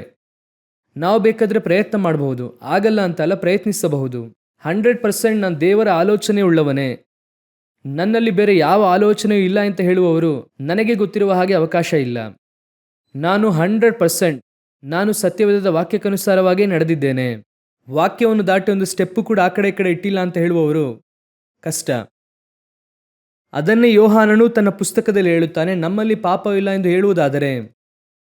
ಅದನ್ನೇ ಪೌಲನು ಕೂಡ ಹೇಳುತ್ತಾರೆ. ಅನೇಕರು ಹೇಳುತ್ತಾರೆ, ನೀವು ಯಾಕ್ರಿ ಪಾಪಿ ಪಾಪಿ ಅಂತ ಹೇಳ್ತಿದ್ದೀರಾ? ಏನೋ ಒಂದು ನಿಶ್ಚಯವಾಗಿ ಹೇಳಿ ನೋಡೋಣ. ನಾನು ಯೇಸುವನ್ನು ಅಂಗೀಕರಿಸಿದಂಥ ಆ ಸೆಕೆಂಡ್ನಿಂದ ಈ ಸೆಕೆಂಡ್ವರೆಗೂ I am the perfect one. ಪೌಲನೇ ತಡವರಿಸುತ್ತೇನೆ ಅನ್ನುತ್ತಾರೆ. ಪೌಲನು ಹೇಳುತ್ತಾರೆ, ನಮಗೆ ಗೊತ್ತಿರುವ ಹಾಗೆ ಅವರು ಪರಿಶುದ್ಧ ಪೌಲನು. ನಾವು ಸಭೆಗೆ ಹೋಗುತ್ತಿದ್ದಂಥ ಕಾಲದಲ್ಲೆಲ್ಲ ಅವರಿಗೆ ಸೈಂಟ್ ಪೌಲ್ ಅಂದರೆ ಪರಿಶುದ್ಧ ಪೌಲ್ ಅನ್ನುತ್ತಾರೆ. ಆ ಪೌಲನೇ ಹೇಳುತ್ತಾನೆ, ದುರಾವಸ್ಥೆಯಲ್ಲಿ ಬಿದ್ದಂಥ ಮನುಷ್ಯನು, ನನ್ನೊಳಗೆ ಒಂದು ಹೋರಾಟ ಇದೆ, ಬಯಸದೇ ಇರುವಂಥದ್ದನ್ನೇ ಮಾಡುತ್ತಿದ್ದೇನೆ. ಅವರೇ ಹೇಳುತ್ತಾರೆ, ಹಾಗಾದರೆ ಈ ರೀತಿಯಾದಂಥ ಬಲಹೀನತೆಯಲ್ಲಿ ಇನ್ನೂ ಕೂಡ ನಾವು ನಮ್ಮೊಳಗೆ ಹೋರಾಡುತ್ತಿದ್ದೇವೆ. ಇದನ್ನೇ ಪರಿಶುದ್ಧರಾಗುವುದಕ್ಕೋಸ್ಕರವಾಗಿ ಕರೆಯಲ್ಪಟ್ಟ. ನಾನು ಪರಿಶುದ್ಧನಾಗಲ್ಪಟ್ಟು ಚರ್ಚ್ನೊಳಗೆ ಬಂದೆ, ಆದರೆ ದೇವಜನರಾಗುವುದಕ್ಕಾಗಿ ಕರೆಯಲ್ಪಟ್ಟಿದ್ದೇನೆ. ಇಂಗ್ಲಿಷಲ್ಲಿ ಸುಂದರವಾಗಿ ಇದೆ, ಟು ಬಿ ಎ ಸೈಂಟ್, ಸಂತರಾಗುವುದಕ್ಕೆ. ಸೈಂಟ್ ಅಂದರೆ ಸಂತ ಎಂಬುದಾಗಿ ಹೇಳುತ್ತಾರೆ, ಅಂದರೆ ಶುದ್ಧರಾಗುವುದಕ್ಕೆ. ನಾವು ಹೇಳುತ್ತೇವಲ್ವ ಸಂತ ಯೋಹಾನ್, ಅದಕ್ಕೆ ಇಂಗ್ಲಿಷ್ನಲ್ಲಿ ನೋಡುವುದಾದರೆ ಸೈಂಟ್. ಆ ವಾಕ್ಯಕ್ಕೆ ಇಂಗ್ಲಿಷ್ನಲ್ಲಿ ಸೈಂಟ್ ಎಂಬುದಾಗಿ ಇದೆ. ನಿಮ್ಮನ್ನು ನನ್ನನ್ನು ದೇವರು ಯಾತಕ್ಕಾಗಿ ಕರೆದಿದ್ದಾರೆಂದರೆ ಆ ಸೈಂಟ್ ಆಗುವುದಕ್ಕೆ, ಪರಿಶುದ್ಧರಾಗಲ್ಪಟ್ಟು ದೇವಜನರಾಗುವುದಕ್ಕಾಗಿ. ಹಾಗಾದರೆ ನಾನು ಒಳಗೆ ಬಂದೆ. ಒಳಗೆ ಬರುವುದಕ್ಕೆ ರಕ್ತ ಅವಶ್ಯವಾಗಿತ್ತು. ರಕ್ತವೇ ನನ್ನನ್ನು ತೊಳೆಯಿತು, ರಕ್ತವೇ ನನ್ನನ್ನು ತೊಳೆದು ಒಳಗೆ ಕೂತುಕೊಳ್ಳುವಂತೆ ಮಾಡಿತು. ಸಂದೇಹವೇ ಇಲ್ಲ. ಈಗ ಇಲ್ಲಿಂದ ಮುಂದುವರೆದು, ಇಲ್ಲಿಂದ ಯೇಸು ಬರುವ ತನಕ ಅಥವಾ ಮರಣ ಸಮೀಪಿಸುವ ತನಕ ನಾನು ಹೇಗೆ ದೇವಜನವಾಗಬೇಕು, ಪರಿಶುದ್ಧರಾಗುವುದಕ್ಕೆ ನಾನು ಏನು ಮಾಡಬೇಕು? ಅದೇ ತಾನೇ ನಮ್ಮೊಳಗೆ ಇರುವಂಥ ದೊಡ್ಡ ಹೋರಾಟ. ಹಾಗಾದರೆ ಪರಿಶುದ್ಧರಾಗುವುದಕ್ಕಾಗಿ ನಾವು ಏನು ಮಾಡಬೇಕಂದ್ರೆ ಮುಂದಿನ ಒಂದು ಕಾರ್ಯವನ್ನು ಯೇಸು ಹೇಳುತ್ತಾರೆ. ಆ ವಾಕ್ಯ ಓದಿರಿ. ಯೋಹಾನನ ಬರೆದ ಸುವಾರ್ತೆ 15ನೇ ಅಧ್ಯಾಯ 3ನೇ ವಾಕ್ಯವನ್ನು ಓದಿರಿ. ನಾನು ನಿಮಗೆ ಹೇಳಿದ ವಾಕ್ಯದ ದೆಸೆಯಿಂದ ಈಗ ಶುದ್ಧರಾಗಿದ್ದೀರಿ. ನೀವು ರಕ್ತದಿಂದ ತೊಳೆಯಲ್ಪಟ್ಟು ಸಭೆಗೆ ಬಂದಿದ್ದಾಯಿತು. ಸಭೆಗೆ ಇರುವಂಥ ನಿಮ್ಮನ್ನು ಮತ್ತೆ ಶುದ್ಧೀಕರಿಸುವುದಕ್ಕೆ ದೇವರು ಯೂಸ್ ಮಾಡುವಂಥ ಮೆಥಡ್ ಏನು? ನಾನು ನಿಮಗೆ ಹೇಳಿದ ಈ ವಾಕ್ಯದಿಂದ ಈಗಲೇ ನೀವು ಶುದ್ಧರಾಗಿದ್ದೀರಿ. ನೀವು ಈಗಲೇ ಶುದ್ಧರಾಗಿದ್ದೀರಿ. ಹಾಗಂದ್ರೆ ಏನರ್ಥ? ಇವರೆಲ್ಲ ಯಾರು? ಈ 12 ಜನರು ಯಾರು? ಯೇಸುವಿಗೋಸ್ಕರ ಎಲ್ಲವನ್ನು ಬಿಟ್ಟು ಆತನನ್ನು ಹಿಂಬಾಲಿಸಿದವರು. ಯೇಸು ಕ್ರಿಸ್ತನೊಂದಿಗೆ 3.5 ವರ್ಷ ಟ್ರಾವೆಲ್ ಮಾಡಿದವರು. ಯೇಸು ಕ್ರಿಸ್ತನೀಗ ಮರಣಕ್ಕೆ ನೇರವಾಗಿ ಹೋಗುವಂಥ ಸ್ಥಳಕ್ಕೆ ಬಂದಿದ್ದಾರೆ. ಅವರು ಶಿಲುಬೆಗೆ ಹೋಗುವುದಕ್ಕಿಂತ ಮುಂಚೆ ಈ ಒಂದು ಸಂಭಾಷಣೆ ನಡೆಯುತ್ತದೆ. ಆ ಸ್ಥಳದಲ್ಲಿ ಬರುವಾಗ ಯೇಸು ಹೇಳುತ್ತಾರೆ, ಅವನು ಈಗಾಗಲೇ ಮೀನನ್ನು ಬಿಟ್ಟು ಬಂದವನು, ಈಗಾಗಲೇ ಎಲ್ಲವನ್ನು ಕೂಡ ಬಿಟ್ಟು ಹಿಂಬಾಲಿಸಿದವನು, ಅವರೊಂದಿಗೆ ಸಾಯುವುದಕ್ಕೆ ಹೋಗೋಣ ಬಾ ಅಂತ ತೋಮ ಹೇಳುತ್ತಾರೆ. ಆ ರೀತಿಯಾದಂತಹ ಆ ಶಿಷ್ಯರನ್ನು ನೋಡಿ ದೇವರು ಹೇಳುತ್ತಾರೆ, ಈಗ ನಾನು ಹೇಳುವಂತಹ ವಾಕ್ಯದ ದೆಸೆಯಿಂದ ನೀವೇನಾಗಿದ್ದೀರಾ? ಶುದ್ಧರಾಗಿದ್ದೀರಾ. ಇದೇ ಬಹಳ ಮುಖ್ಯ. ಸಭೆಯೊಳಗೆ ಬಂದಿದ್ದಾಯಿತು, ತೊಳೆಯಲ್ಪಟ್ಟಿದ್ದಾಯಿತು, ನಾನು ರಕ್ತದಿಂದ ತೊಳೆಯಲ್ಪಟ್ಟಿದ್ದೇನು ಅಂತ ನಿಶ್ಚಯ ಇದೆ. ಆದರೆ ಮುಂದುವರೆದು ನನ್ನ ರಕ್ಷಣೆಯು ಪೂರ್ಣವಾಗುವಂತೆ ಕಡೆಯ ತನಕ ತಾಳಿಕೊಳ್ಳುವವನೇ. ಹಾಗಾದರೆ ಆ ರಕ್ಷಣೆ ಪೂರ್ಣಗೊಳ್ಳುವುದಕ್ಕೆ ಮುಂದಿನ ಪ್ರಾಸೆಸ್, ಮುಂದೆ ಮಾಡಬೇಕಾಗಿರುವಂಥದ್ದು ಏನು ಗೊತ್ತಾ? ನಿಮಗೆ ಕೊಡಲ್ಪಡುವಂಥ ಉಪದೇಶದಿಂದ ನೀವು ಶುದ್ಧರಾಗುತ್ತಲೇ ಇರಬೇಕು. ಅದಕ್ಕಾಗಿಯೇ ವಾರ ವಾರ ದೇವರು ನಿಮಗೇನು ಮಾಡ್ತಾರೆ? ನಿಮಗೆ ವಾಕ್ಯವನ್ನು ಕೊಡುತ್ತಲೇ ಇದ್ದಾರೆ. ದೇವರಾತ್ಮನು ನಿಮಗೆ ವಾಕ್ಯವನ್ನು ಕೊಟ್ಟು ಕೊಟ್ಟು ಕೊಟ್ಟು ಆ ವಾಕ್ಯ ನಿಮ್ಮನ್ನು ಏನು ಮಾಡುತ್ತದೆ? ಶುದ್ಧ ಮಾಡುತ್ತದೆ ಅಂತ ವಾಕ್ಯ ಹೇಳುತ್ತದೆ. ಶುದ್ಧ ಮಾಡಿದ್ಯಾ? ಹಾಗಾದರೆ ಶುದ್ಧವಾಗಬೇಕಂದ್ರೆ ಏನು ಮಾಡಬೇಕು? ಆ ವಾಕ್ಯವು ನಿಮ್ಮನ್ನು ಶುದ್ಧವಾಗಿಸುವುದಕ್ಕೆ ನೀವು ಬಿಟ್ಟು ಕೊಡಬೇಕು. ಕೂತುಕೊಂಡು ದೇವರಾತ್ಮನು ಸಭೆಗೆ ಹೇಳುವುದನ್ನು ಕಿವಿಯುಳ್ಳವನು ಕೇಳಲಿ. ಹಾಗಾದರೆ ಸಭೆಗೆ ಹೇಳುವಂಥದ್ದನ್ನು ಸಭೆ ಕೂತುಕೊಂಡು ಕೇಳಬೇಕಲ್ವ? ಯಾಕಂದರೆ ಪರಿಶುದ್ಧರಾಗುವುದಕ್ಕಾಗಿ ಸಭೆಗೆ ಹೇಳುತ್ತಾರೆ. ಕೊರಿಂಥದವರಿಗೆ ಬರೆಯುವಾಗ ಹೇಳುತ್ತಾರೆ, ದೇವಜನರಾಗುವುದಕ್ಕಾಗಿ ಕರೆಯಲ್ಪಟ್ಟವರು ಆಗಿರುವ ದೇವರ ಸಭೆ. ಹಾಗಾದರೆ ಸಭೆ ಎರಡನೆಯದಾಗಿ ಶುದ್ಧೀಕರಿಸಲ್ಪಡುವಂಥ ಪ್ರಾಸೆಸ್. ಮೊದಲ ಪ್ರಾಸೆಸ್ ಯೇಸುವಿನ ರಕ್ತದಿಂದ ತೊಳೆಯಲ್ಪಟ್ಟು ಹೊರಗಿರುವಂಥವರನ್ನು ಒಳಗೆ ಕರ್ಕೊಂಡು ಬಂದರು. ಹಾಗಾದರೆ ಒಳಗೆ ಕರೆತಂದಂಥ ನಿಮ್ಮನ್ನು ನೆಕ್ಸ್ಟ್ ಇನ್ನೊಂದು ಪ್ರಾಸೆಸ್ ಇದೆ, ಶುದ್ಧೀಕರಿಸುವಂತಹ ಪ್ರಾಸೆಸ್. ಅದು ಯಾವುದು? ಆತನ ವಾಕ್ಯದ ದೆಸೆಯಿಂದ ನೀವು ಶುದ್ಧರಾಗಿದ್ದೀರಾ. ಹಾಗಾದರೆ ಸಭೆ ಬೇರೆ ಯಾವುದರಿಂದಲೂ ಶುದ್ಧರಾಗಲ್ಪಡುವುದಿಲ್ಲ, ಕ್ರಿಯೆಯಿಂದ ಅಲ್ಲ. ಸಭೆಯು ವಾಕ್ಯದ ದೆಸೆಯಿಂದ ಮಾತ್ರವೇ ಶುದ್ಧರಾಗುವುದಕ್ಕೆ ಸಾಧ್ಯ. ಹಾಗಾದರೆ ಸಭೆ ಎಷ್ಟರ ಮಟ್ಟಿಗೆ ವಾಕ್ಯದ ದೆಸೆಯಿಂದ ಶುದ್ಧರಾಗುವುದಕ್ಕೆ ಬಿಟ್ಟು ಕೊಡುತ್ತದೋ? ನಾವು ಸಮೀಪದಲ್ಲಿ ಈ ಕನ್ನಡಿ ಮಾಡಿಸುವುದಕ್ಕಾಗಿ ಪ್ಯಾರಿಸಲ್ಲಿ ಒಂದು ಕಡೆಗೆ ಹೋಗಿದ್ವಿ. ಅಲ್ಲಿ ಆ ಕನ್ನಡಕ ಮಾಡುವಂಥವ್ರು ಯಾರಂದರೆ ಒಬ್ಬ ಬಿಲಿವರು. ಅವರು ಬಂದು ಹೇಳಿದ್ರು, ಪಾಸ್ಟರ್ ಬನ್ನಿ ಒಳಗೆ ಪ್ರಾಸೆಸ್ ಹೇಗೆ ಎಂಬುದಾಗಿ ನೋಡ್ರಿ. ಸಾಮಾನ್ಯವಾಗಿ ಬೇರೆಯವರಿಗೆ ಅಲೋ ಮಾಡೋದಿಲ್ಲ. ನಾವು ಬಂದ ತಕ್ಷಣ ಅವ್ರು ಹೇಳಿದ್ರು, ಬನ್ನಿ ಪಾಸ್ಟರ್ ನೋಡೋಣ, ಈ ಪ್ರಾಸೆಸ್ ನೋಡಿ ಹೇಗೆ ಮಾಡುತ್ತಾರೆ ಎಂಬುದಾಗಿ. ನಾವೀಗ ಈ ಕನ್ನಡಕವನ್ನು ರೌಂಡ್ ಆಗಿ ನೋಡುತ್ತೇವೆ, ರೆಕ್ಟ್ಯಾಂಗಲ್ ಆಗಿ ನೋಡುತ್ತೇವೆ ಅಲ್ವಾ ಎಲ್ಲರೂ. ಆದರೆ ಈ ಕನ್ನಡಕ ಹಾಗಿರೋದಿಲ್ಲ. ಈ ಕನ್ನಡಿ ಮೊದಲಿರುವಾಗ ಆ ರೀತಿಯಾಗಿ ಇರೋದಿಲ್ಲ. ಆ ಕನ್ನಡಿ ಬಹಳ ದಪ್ಪವಾಗಿರುತ್ತೆ. ಬಹಳ ದಪ್ಪಗಿರುವಂಥ ಕನ್ನಡಿ ಇರುತ್ತದೆ. ಅದನ್ನು ಏನು ಮಾಡುತ್ತಾರೆ ಅಂದರೆ ಅದಕ್ಕೆ ಒಂದೊಂದೇ ಪ್ರಾಸೆಸ್ ಇದೆ. ನಮ್ಮ ಹತ್ರ ಬಂದು ಪವರ್ ಕರೆಕ್ಟ್ ಆಗಿದ್ದು ಕಣ್ಣಿಗೆ ಹಾಕಿ ಚೆಕ್ ಮಾಡಿ ಕರೆಕ್ಟ್ ಆಗಿದೆ ಎಂಬುದಾಗಿ ನಾವು ಹೇಳುತ್ತೇವಲ್ವಾ. ಈ ಫ್ರೇಮ್ ಏನೂ ಇಲ್ಲ ಗೊತ್ತಾ ನಿಮಗೆ? ಒಳಗಿರುವಂಥ ಕನ್ನಡಿನೇ ವಿಷಯ. ನಮಗೆ ಕನ್ನಡಿಯ ಕುರಿತು ಏನು ಗೊತ್ತಿರೋದಿಲ್ಲ, ಫ್ರೇಮ್ ಮಾತ್ರ ಗೊತ್ತು. ನಾವು ಹೋಗಿ ನೋಡೋದೆ ಫ್ರೇಮ್ ಚೆನ್ನಾಗಿದೆಯಾ, ಸಣ್ಣಗಿದೆಯಾ, ಕಪ್ಪಗಿದೆಯಾ, ಬ್ರೌನ್ ಆಗಿದೆಯಾ, ರೆಕ್ಟ್ಯಾಂಗಲ್ ಆಗಿದೆಯಾ, ಈ ಫ್ರೇಮು ಮುಖಕ್ಕೆ ಚೆನ್ನಾಗಿದೆಯಾ. ನೀನೇನೇ ಚೆನ್ನಾಗಿ ಹಾಕ್ಕೊಂಡು ಒಳಗೆ ಪವರ್ ಹೋಯಿತು ಅಂದರೆ ಕತೆ ಮುಗಿಯಿತು. ಕೆಲವರಿಗೆ ಕನ್ನಡಕ ಹಾಕೊಂಡ ಕೂಡಲೇ ಕೆಳಗೆ ದಿಬ್ಬದ ಹಾಗೆ ಕಾಣುತ್ತೆ. ಫಸ್ಟು ಕನ್ನಡಕ ಹಾಕದ ಕೂಡಲೇ ನಮಗೇನು ಕಾಣುತ್ತೆ? ಮುಂದೆ ದಿಬ್ಬವಾಗಿ ಕಾಣುತ್ತೆ. ಕೆಲವರಿಗೆ ತಲೆ ಸುತ್ತುತ್ತೆ. We are only concentrating on frames. ಆದರೆ ಕನ್ನಡಿನೇ ಇಂಪಾರ್ಟೆಂಟ್. ಹಾಗಾದರೆ ಅಲ್ಲಿ ಹೋದರೆ ಈ ಕನ್ನಡಿ ಮಾಡುವುದಕ್ಕೆ ಒಂದು ಪ್ರಾಸೆಸ್ ಇದೆ. ಅದು ಆರಂಭದಲ್ಲಿ ಈ ಶೇಪ್ ಆಗಿ ಇಲ್ಲ, ಅದು ಆರಂಭದಲ್ಲಿ ದಪ್ಪಗಿದೆ. ಅದನ್ನು ಹಾಕಿಕೊಂಡು ಉಜ್ಜುತ್ತಾರೆ, ಅದರ ರೂಪ ಬದಲಾಯಿಸ್ತಾರೆ.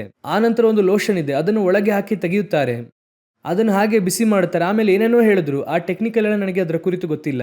ಎಲ್ಲ ಪ್ರಕ್ರಿಯೆಯನ್ನು ಮಾಡಿ ಕೆಳಗೆ ಹಾಕಿ ಮೇಲೆ ತಗೊಂಡು ಬಂದರೆ ಅದೇ ಪ್ರಾಸೆಸ್. ಅದನ್ನು ನೋಡುವಾಗ ನಾನು ಕಂಡುಹಿಡಿದಿದ್ದು ಒಂದು ಏನಂದರೆ, ಅದೇ ಪ್ರಾಸೆಸ್ ಸ್ಪಿರಿಚುವಾಲಿಟಿಯಲ್ಲೂ ಇದೆ. ಆ ಕನ್ನಡಿಯನ್ನು ಮೊದಲನೇದಾಗಿ ಏನು ಮಾಡುತ್ತಾರೆ ಅಂದರೆ ಒಂದು ಸೊಲ್ಯೂಷನ್ ಒಳಗೆ ಹಾಕುತ್ತಾರೆ. ಅದೇ ರೀತಿಯಾಗಿ ಮೊದಲು ನಿಮ್ಮನ್ನು ನನ್ನನ್ನು ಒಂದು ನೀರಿನೊಳಗೆ ಮುಳುಗಿಸುತ್ತಾರೆ. ಆ ಒಂದು ಸೊಲ್ಯೂಷನ್ನೇ ದೀಕ್ಷಾ ಸ್ನಾನ. ತೆಗೆದು ಎತ್ತಿದ ನಂತರ ಒಂದು ಬಿಸಿಯಾಗಿರುವಂಥದ್ರೊಳಗೆ ಹಾಕುತ್ತಾರೆ. ಅದರೊಳಗೆ ಹಾಕಿ ಪ್ರೆಷರ್ ಕೊಟ್ಟು ಎಲ್ಲ ಮಾಡುತ್ತಾರೆ. ಅದುವೇ ಪರಿಶುದ್ಧಾತ್ಮನ ಅಭಿಷೇಕ. ಒಳಗೆ ಬಂದು ದೇವರಾತ್ಮ ನಮ್ಮನ್ನು ತಿದ್ದುವಂಥದ್ದು. ಇದು ಎರಡನೆಯ ಪ್ರಾಸೆಸ್. ಹಾಗಾದರೆ ಚರ್ಚ್ನೊಳಗೆ ಬಂದ ನಂತರ ನಿಮ್ಮನ್ನು ರಕ್ತದಿಂದ ಶುದ್ಧೀಕರಿಸಿ ಒಳಗೆ ತಂದ ನಂತರ ನಿಮಗೆ ಒಂದು ಪ್ರಾಸೆಸ್ ಇದೆ. ಏನು ಪ್ರಾಸೆಸ್? ಆತನ ವಾಕ್ಯದಿಂದ ಶುದ್ಧೀಕರಿಸುವಂಥದ್ದು. ಆ ವಾಕ್ಯವನ್ನು ನೀವು ಕೇಳುತ್ತಾ ಕೇಳುತ್ತಾ ಕೇಳುತ್ತಾ ಈಗ ನೀವು ನನ್ನ ವಾಕ್ಯದ ದೆಸೆಯಿಂದ ಶುದ್ಧರಾಗಿದ್ದೀರಿ. ಆದರೆ ಇಲ್ಲಿ ಬಂದು ಏನು ಸಮಸ್ಯೆ? ನೀವು ಬಂದು ವಾಕ್ಯವನ್ನು ಕೇಳಿದ್ದೀರಾ ಎನ್ನುವಂಥದ್ದೇ ಸಮಸ್ಯೆ. ನಿಮ್ಮನ್ನು ದೇವರು ಯಾಕೆ ಒಳಗೆ ಕರೆತಂದ್ರು ಅಂದರೆ ಆ ಉಪದೇಶದಿಂದ ಶುದ್ಧೀಕರಿಸುವುದಕ್ಕೆ. ಒಂದು ವಾರ ಪೂರ್ತಿಯಾಗಿ ಲೋಕದಲ್ಲಿದ್ದೀರಾ. ನೀವು ನಾರ್ಮಲ್ ಆಗಿ ಹೋಗಿ ನೋಡಿ, ಸುಮ್ಮನೆ ನಮ್ಮ ಊರ ಕಡೆಗೆ ರೋಡ್ ಕಡೆ ಎಲ್ಲ ಹೋಗಿ ನೋಡಿ, ಆಟೋಮೆಟಿಕ್ ಆಗಿ ಹೊರಗಿನಿಂದ ಮನೆಗೆ ಬರುವಷ್ಟರಲ್ಲಿ ಶರ್ಟ್ ಕೊಳೆ ಆಗುತ್ತೆ. ಬಹುತೇಕ ನಾವು ಬಿಳಿ ಶರ್ಟ್ ಹಾಕೋದಿಲ್ಲ, ಭಾನುವಾರ ಮಾತ್ರ ಬಿಳಿ ಶರ್ಟ್ ಹಾಕ್ಕೊಳ್ತೇವೆ. ಯಾಕಂದರೆ ನೀವು ಯಾವುದೇ ಶರ್ಟ್ ಹಾಕ್ಕೊಂಡ್ರು ನಮ್ಮ ಊರಿನ ಲೆಕ್ಕಾಚಾರಕ್ಕೆ ಅದು ಕೊಳೆ ಆಗುತ್ತೆ, ಡಸ್ಟ್ ಆಗಿ ಮಾರ್ಪಡುತ್ತದೆ. ಹಾಗೆ ತಾನೆ. ಹಾಗಾದರೆ ಆ ಲೋಕದೊಳಗೆ ಹೋಗಿ ಬರುವಾಗ ಒಂದು ಶರ್ಟ್ ಕೊಳೆ ಆಗುವ ಹಾಗೆ ನಮ್ಮ ಆತ್ಮವು ಕೂಡ ಏನಾಗುತ್ತದೆ? ಅನೇಕ ಮನುಷ್ಯರೊಂದಿಗೆ ಬೆರೆಯುವಾಗ, ಆಫೀಸ್ನಲ್ಲಿ ಕೂರುವಾಗ ಕೆಲವರೆಲ್ಲ ನೋಡುವುದಾದ್ರೆ ಇಲ್ಲಿ ಕೂತ್ಕೊಂಡು ಸ್ತೋತ್ರ, ಪ್ರೈಸ್ ಲಾರ್ಡ್, ಹಲ್ಲೆಲೂಯಾ. ಆದರೆ ಕೆಲಸದ ಸ್ಥಳಗಳಿಗೆ ಹೋದರೆ ಅವ್ರ ಹತ್ರ ಪ್ರೈಸ್ ಲಾರ್ಡೇ ಮಾತಾಡಕ್ಕಾಗಲ್ಲ. ಒಳ್ಳೆಯ ಬ್ರದರೇ ಅವರು ಒಳ್ಳೆಯ ಬ್ರದರ್, ಸಂದೇಹ ಇಲ್ಲ. ಆದರೆ ಬರುವವರು ಅವ್ರು ಮಾತಾಡುವಂತೆ ಮಾಡುತ್ತಾನೆ. ಹಾಗೆ ಒಂದು ಕೋಪ ಅವರಲ್ಲಿ ಬರುತ್ತದೆ ನೋಡಿ. ಹಳೆಯ ಮನುಷ್ಯನು ಹಾಗೆ ದಿಟ್ಟಿಸಿ ನೋಡುತ್ತಾನೆ. ಆಮೇಲೆ ಅದಕ್ಕೆ ಒಂದು ಕಾರಣ ಹೇಳುತ್ತಾರೆ. ಇವ್ರ ಹತ್ರ ಎಲ್ಲ ಈ ರೀತಿಯಾಗಿದ್ದರೆ ಮಾತ್ರವೇ ಕೆಲಸ ಮಾಡಿಸೋಕೆ ಸಾಧ್ಯ, ಇಲ್ಲ ಅಂದರೆ ಕೆಲಸ ನಡೆಯೋದಿಲ್ಲ. ಆ ರೀತಿ ನಾವೊಂದು ಹೇಳುತ್ತೇವೆ ಅಲ್ವಾ? ಆಕ್ಚುಲ್ ಆಗಿ ದೇವರು ಅದಕ್ಕಾಗಿ ಕರೆಯಲಿಲ್ಲ, ನಮ್ಮನ್ನು ಪರಿಶುದ್ಧರಾಗಿಸುವುದಕ್ಕಾಗಿ ಕರೆದರು. ಆದರೆ ಲೋಕ ಏನು ಮಾಡುತ್ತದೆ? ನಿಮ್ಮನ್ನು ಪಾಪಿಯನ್ನಾಗಿ ಮಾರ್ಪಡಿಸುತ್ತದೆ. ಹಾಗಾದರೆ ನೀವು ಹೋಗಿ ಬರುವಾಗ ಈ ಸ್ಥಳ ಯಾವ ಸ್ಥಳ? ಉಪದೇಶದಿಂದ ನಿಮ್ಮನ್ನು ಶುದ್ಧೀಕರಿಸುವಂತಹ ಸ್ಥಳ, ನಿಮ್ಮನ್ನು ಶುದ್ಧೀಕರಿಸಿ ಹೊರಗೆ ಕಳಿಸುವಂತಹ ಸ್ಥಳ. ಆ ಒಂದು ವಾರ ನೀವು ಆಚೆಯಿಂದ ತಂದದ್ದನ್ನು, ಇಲ್ಲಿರುವಂತ ಆರಾಧನೆ, ಇಲ್ಲಿರುವಂತಹ ಸಂದೇಶ, ಇಲ್ಲಿ ಕೊಡುವಂತಹ ವಾಕ್ಯಗಳು, ಅದು ನಿಮ್ಮನ್ನು ಶುದ್ಧೀಕರಿಸುತ್ತದೆ. ಮತ್ತೆ ಮುಂದೆ ಇನ್ನೊಂದು ವಾರ ನಿಮ್ಮನ್ನು ಸ್ಟ್ರಾಂಗ್ ಆಗಿ ನಡೆಸುವುದಕ್ಕೆ ಈ ಉಪದೇಶವು ಸಾಕಾದಂತದಾಗಿದೆ. ಅದಕ್ಕಾಗಿ ದೇವರು ಚರ್ಚಿಟ್ಟಿದ್ದಾರೆ. ಇವತ್ತು ಸೈತಾನನು ಮಾಡಿದಂಥ ಅನೇಕ ಕೆಲಸಗಳಲ್ಲಿ ಒಂದು ಏನಂದ್ರೆ ಇದೇ ಪ್ರಾಸೆಸ್. ಯಾವುದು ಪ್ರಾಸೆಸ್ಸು? ಶುದ್ಧೀಕರಿಸುವಂಥದ್ದೇ ಸಭೆಯ ಕೆಲಸ. ನಿಮ್ಮನ್ನು ದೇವಜನರಾಗುವುದಕ್ಕಾಗಿ ಕರೆದಿದ್ದಾರೆ. ಸುಂದರವಾಗಿ ಸೈತಾನನೊಂದನ್ನು ಮಾಡಿದ ಈ ಕಡೆಯ ಕಾಲದಲ್ಲಿರುವಂಥ ಸಭೆಗಳಲ್ಲಿ ಅವನು ಫಸ್ಟು ಕೈ ಇಟ್ಟಿದ್ದು, ಹಾಡುತ್ತೀಯಾ? ಚೆನ್ನಾಗಿ ಹಾಡು. ಮ್ಯೂಸಿಕ್ ಬಾರಿಸ್ತೀಯಾ? ಚೆನ್ನಾಗಿ ಮ್ಯೂಸಿಕ್ ಬಾರಿಸು. ಆರಾಧನೆ 1.5 ಗಂಟೆ ಮಾಡು, ಅದ್ರ ಪಾಡಿಗೆ ಹೋಗ್ಲಿ, ಅದೇನು ಪರವಾಗಿಲ್ಲ ಅಂತ ಹೇಳ್ದ. ಆಮೇಲೆ ಅನೌನ್ಸ್ಮೆಂಟು ಅರ್ಧ ಗಂಟೆ ಮಾಡು. ವಾಕ್ಯ 20 ಮಿನಿಟ್ಸ್, ವಾಕ್ಯ 15 ನಿಮಿಷ. ಅವನು ಮಾಡಿದಂಥ ಒಂದೇ ಕೆಲಸ, ಆರಾಧನೆ ಬೇಡ ಅಂತ ಹೇಳ್ತಿಲ್ಲ, ಆರಾಧನೆಯಿಂದ ವಾಕ್ಯವನ್ನು ಕಡಿಮೆ ಮಾಡ್ದ. ಬಂದಂಥ ಆ ಜನರನ್ನು ವಾಕ್ಯದಿಂದ ಶುದ್ಧೀಕರಿಸಲಿಲ್ಲ ಅಂದರೆ ನಿಮ್ಮ ಆರಾಧನೆಯು ವ್ಯರ್ಥ. ನೀವೊಂದು ಲಾಂಡ್ರಿ ಅಂಗಡಿಯಲ್ಲಿ ಬಟ್ಟೆ ಕೊಡ್ತೀರಾ, ಕೊಟ್ಟ ರೀತಿಯಲ್ಲೇ ಕೊಳೆಯಾಗಿ ಕೊಟ್ಟರು ಅಂದರೆ ಕೊಟ್ಟಿದ್ದಕ್ಕೇನು ಪ್ರಯೋಜನ? ಒಂದು ಐರನ್ ಅಂಗಡಿಗೆ ಬಟ್ಟೆ ಕೊಡ್ತೀರಾ, ಅದೇ ರೀತಿಯಾಗಿ ಮತ್ತೆ ಸುಕ್ಲಾಗಿದ್ರೆ ಕೊಟ್ಟಿದ್ದಕ್ಕೇನು ಪ್ರಯೋಜನ? ಒಬ್ಬ ವಿಶ್ವಾಸಿಯು ಸಭೆಗೆ ಬಂದು ಶುದ್ಧೀಕರಿಸಲ್ಪಡದೆ ಹಾಗೆ ಹೊರಗೆ ಹೋದ ಅಂದರೆ ಆ ವಿಶ್ವಾಸಿ ಸಭೆಗೆ ಬಂದಿದ್ದಕ್ಕೇನು ಪ್ರಯೋಜನ? ವೇಸ್ಟ್. ಅದನ್ನೇ ಇವತ್ತು ಸಭೆ ಮಾಡುತ್ತಾ ಇದೆ. ಲೋಕಾದ್ಯಂತ ಸಭೆಗಳಲ್ಲಿ ಒಂದು ಹೆಮ್ಮೆ ಇವತ್ತು ಕಡೆಯ ಕಾಲದಲ್ಲಿ. ಸೈತಾನ ಸುಂದರವಾಗಿ ಹೆಮ್ಮೆಯನ್ನು ತಂದಾಕ್ದ. ಎಷ್ಟು ಜನರು ಸಭೆಯೊಳಗೆ ಬಂದರು ಎನ್ನುವಂಥದ್ದು ಮುಖ್ಯವಲ್ಲ, ಎಷ್ಟು ಜನರು ಸಭೆಯಿಂದ ಪರಲೋಕಕ್ಕೆ ಬಂದರು ಎನ್ನುವಂಥದ್ದೇ ಮುಖ್ಯ. ನಮ್ಮ ಸಭೆಯಲ್ಲಿ 50,000 ಜನ ಇದ್ದಾರೆ ಎನ್ನುವಂಥದ್ದು ಹೆಮ್ಮೆ ಇಲ್ಲ, ಅದು ದೊಡ್ಡ ಡೇಂಜರ್, ಗೊತ್ತಾ? ಅದು ಡೇಂಜರ್. ನೀವೀಗ ನೋಡಿರಿ, ಗೌರ್ಮೆಂಟ್ ಸ್ಕೂಲಲ್ಲಿ ಒಂದು ಕ್ಲಾಸಲ್ಲಿ 30 ಜನ 40 ಜನ ಇರುತ್ತಾರೆ. DEO ಬರುತ್ತಾರೆ, ಡಿಸ್ಟ್ರಿಕ್ಟ್ ಎಜುಕೇಷನ್ ಆಫೀಸರ್. ಆ 30 ಜನದ ರಿಪೋರ್ಟನ್ನು ಕೇಳುತ್ತಾರೆ, ಅಷ್ಟೇ ತಾನೇ ಕೇಳುತ್ತಾರೆ. ಆ ಕ್ಲಾಸಲ್ಲಿ ಎಷ್ಟು ಜನ ಇದ್ದಾರೆ ಅದನ್ನೇ ಕೇಳುತ್ತಾರೆ. ಈ 30 ಜನದ ರಿಪೋರ್ಟ್ ಕೊಡನ್ನುತ್ತಾರೆ. 30 ಜನರ ರಿಪೋರ್ಟ್, 30 ಜನರಿಗೆ ಟೆಸ್ಟ್, 30 ಜನರಿಗೆ ಎಕ್ಸಾಮ್, 30 ಜನರ ರಿಸಲ್ಟು ಮುಗಿಯುವಾಗ ಕೇಳುತ್ತಾರೆ ಏನಾಯಿತು. ಅದರಲ್ಲಿ ಆ ಗೌರ್ಮೆಂಟ್ ಸ್ಕೂಲಲ್ಲಿ ಇರುವಂಥ ಟೀಚರ್ಸ್ಗೆ ಒಂದು ದೊಡ್ಡ ಸಂತೋಷ, ನಮ್ಮ ಸ್ಕೂಲಲ್ಲಿ 100% ಪಾಸ್. ಅವರ ಸಂತೋಷ ಬಹಳ. ಆದರೆ ಪ್ರೈವೇಟ್ ಸ್ಕೂಲಲ್ಲಿ ಹೋಗಿ ನೋಡಿರಿ, ಒಂದೊಂದು ಕ್ಲಾಸಲ್ಲೂ 50 ಜನ, 100 ಜನ, 1000 ಜನ, 2000 ಜನ ಸ್ಕೂಲಲ್ಲಿ, ದೊಡ್ಡ ಸ್ಕೂಲ್ ಎಲ್ಲ ಕಟ್ತಾರೆ. ಅವರ ಪ್ರಕಾರವಾಗಿ ಏನು ಗೊತ್ತಾ? 100% ಪಾಸ್ ಆಗಬೇಕು. ಹಾಗಾದರೆ 1500 ಜನ ಇದ್ರು ಅಂದರೆ ಗೌರ್ಮೆಂಟ್ ಎಷ್ಟು ಜನರಿಗೆ ಲೆಕ್ಕ ಕೇಳುತ್ತೆ? 1500 ಜನರಿಗೆ ಕೇಳುತ್ತೆ. 30 ಜನ ಇದ್ರೆ ಎಷ್ಟು ಜನರಿಗೆ ಕೇಳುತ್ತೆ? 30 ಜನ ಕೇಳುತ್ತೆ. ಅದೇ ರೀತಿಯಾಗಿ ಎಷ್ಟು ಜನ ವಿಶ್ವಾಸಿಗಳಿದ್ದಾರೋ ಅಷ್ಟು ಜನರ ಲೆಕ್ಕವನ್ನು ಪರಲೋಕ ಕೇಳುತ್ತದೆ. ನನ್ನ ಹತ್ರ 500 ಇದ್ರೆ ಲೆಕ್ಕ ಕೊಡೋದು ಈಸಿ. 5,000 ಇದ್ರೆ ಕಷ್ಟ, 50,000 ಇದ್ರೆ ಆಗಲ್ಲ, 5 ಲಕ್ಷ ಫೇಲ್. ಸಭೆಯ ಮಾಡೆಲ್ ಏನು ಗೊತ್ತಾ? ಕುರುಬನ ಶಬ್ದಕ್ಕೆ ಕುರಿ ಕಿವಿಗೊಡುತ್ತದೆ. ನನ್ನ ಕುರಿಗಳು ನನ್ನ ಶಬ್ದಕ್ಕೆ ಕಿವಿಗೊಡುತ್ತವೆ. ನನ್ನ ಶಬ್ದ ಗೊತ್ತಿರುತ್ತದೆ. ಇವತ್ತು ಸಭೆಗಳು ಶುದ್ಧೀಕರಿಸುವಂಥ ಸ್ಥಳವಾಗಿಲ್ಲ. ಸಭೆಗಳು ಎಂಟರ್ಟೈನ್ಮೆಂಟ್ ಪ್ಲೇಸ್. ಸಭೆಗಳು ಏನು? ಮನರಂಜನೆಯ ಸ್ಥಳ. ಬಂದು ಆಡೋದು, ಕುಣಿಯೋದು, ಪರ್ಫಾರ್ಮೆನ್ಸ್ ಮಾಡೋದು, ಔಟಿಂಗ್ ಇದೆ, ಜಾಲಿ ಇದೆ, ಎಲ್ಲ ಇದೆ, ಆದರೆ ಶುದ್ಧೀಕರಣ ಇಲ್ಲ. ಕೂತುಕೊಂಡು ವಾಕ್ಯ ಕೇಳುವುದಕ್ಕೆ ಎಲ್ಲಿದೆ? ಮೊದಲು ವಾಕ್ಯ ಎಲ್ಲಿದೆ? ಕಾರಣ ಏನು? ಇಲ್ಲಿ ವಾಕ್ಯದಿಂದ ಶುದ್ಧೀಕರಣ ಇಲ್ಲ. ಸಭೆ ಎನ್ನುವಂಥದ್ದು ಎಂಟರ್ಟೈನ್ಮೆಂಟ್ ಪ್ಲೇಸ್ ಆಗಿದೆ, ಬದಲಾಗಿದೆ. ಹಾಗಾದರೆ ಒಳಗೆ ಬಂದಂಥವನು ಹಾಗೆ ಆಚೆ ಹೋಗ್ತಿದ್ದಾನೆ. ಏನೋ ಮಾತಾಡಿದ್ರು ಪಾಸ್ಟ್ರು, ಏನೋ ಮಾತಾಡಿದ್ರು, ಆದರೆ ಚೆನ್ನಾಗಿತ್ತು. ಕಡೆಯವರೆಗೂ ಅವ್ರು ಏನು ಮಾತಾಡಿದ್ರು ಅಂತ ಅವನಿಗೆ ಗೊತ್ತಿಲ್ಲ. ಚೆನ್ನಾಗಿ ತಿಳ್ಕೊಳ್ರಿ, ಸಭೆ ಎನ್ನುವಂಥದ್ದು ಕತೆ ಕೇಳುವ ಸ್ಥಳವಲ್ಲ. ಸಾಮ್ಯ ಅವಶ್ಯ, ಆದರೆ ಸಾಮ್ಯವಲ್ಲ, ಸಾಮ್ಯದ ಒಳಗಿರುವಂತಹ ರಹಸ್ಯಗಳೇ ಪ್ರಾಮುಖ್ಯ. ಸಭೆ ಎನ್ನುವಂಥದ್ದು ಶುದ್ಧೀಕರಿಸಲ್ಪಡುವಂತಹ ಸ್ಥಳ. ವಿಶ್ವಾಸಿಗಳಿಗೆ ಹೇಳುತ್ತೇನೆ, ಇಲ್ಲಿ ಬಂದು ಹೋಗುವಾಗ ಏನೋ ಪಿಕ್ನಿಕ್ಗೆ ಬಂದು ಹೋಗೋವಾಗೆ ಹೋಗಬಾರ್ದು. ನೀವು ಪರಿಶುದ್ಧರಾಗಿದ್ದೀರಾ, ಆದರೆ ಇನ್ನೂ ಕೂಡ ದೇವಜನರಾಗಿಲ್ಲ. ಸೈಂಟಾಗಿ ಮಾರ್ಪಡಬೇಕೆಂದು ಹೇಳುತ್ತದೆ. ಹಾಗಾದರೆ ಆತನ ವಾಕ್ಯದಿಂದ ಶುದ್ಧೀಕರಿಸಲ್ಪಟ್ಟವರಾದರೆ ಮಾತ್ರವೇ ಸಭೆ ದೇವಜನರೆನ್ನುವಂಥ 2ನೇ ಸ್ಥಳಕ್ಕೆ ಹೋಗುತ್ತದೆ. ಹಲ್ಲೆಲೂಯಾ. ಸರಿ, ಇಷ್ಟು ಸಾಕಾ? ಇದರೊಂದಿಗೆ ಮುಗಿಸೋಣವಾ? ಆ ರೀತಿಯಾಗಿಲ್ಲ. ಬೈಬಲ್ ಅದರೊಂದಿಗೆ ಮುಗಿಸೋದಿಲ್ಲ.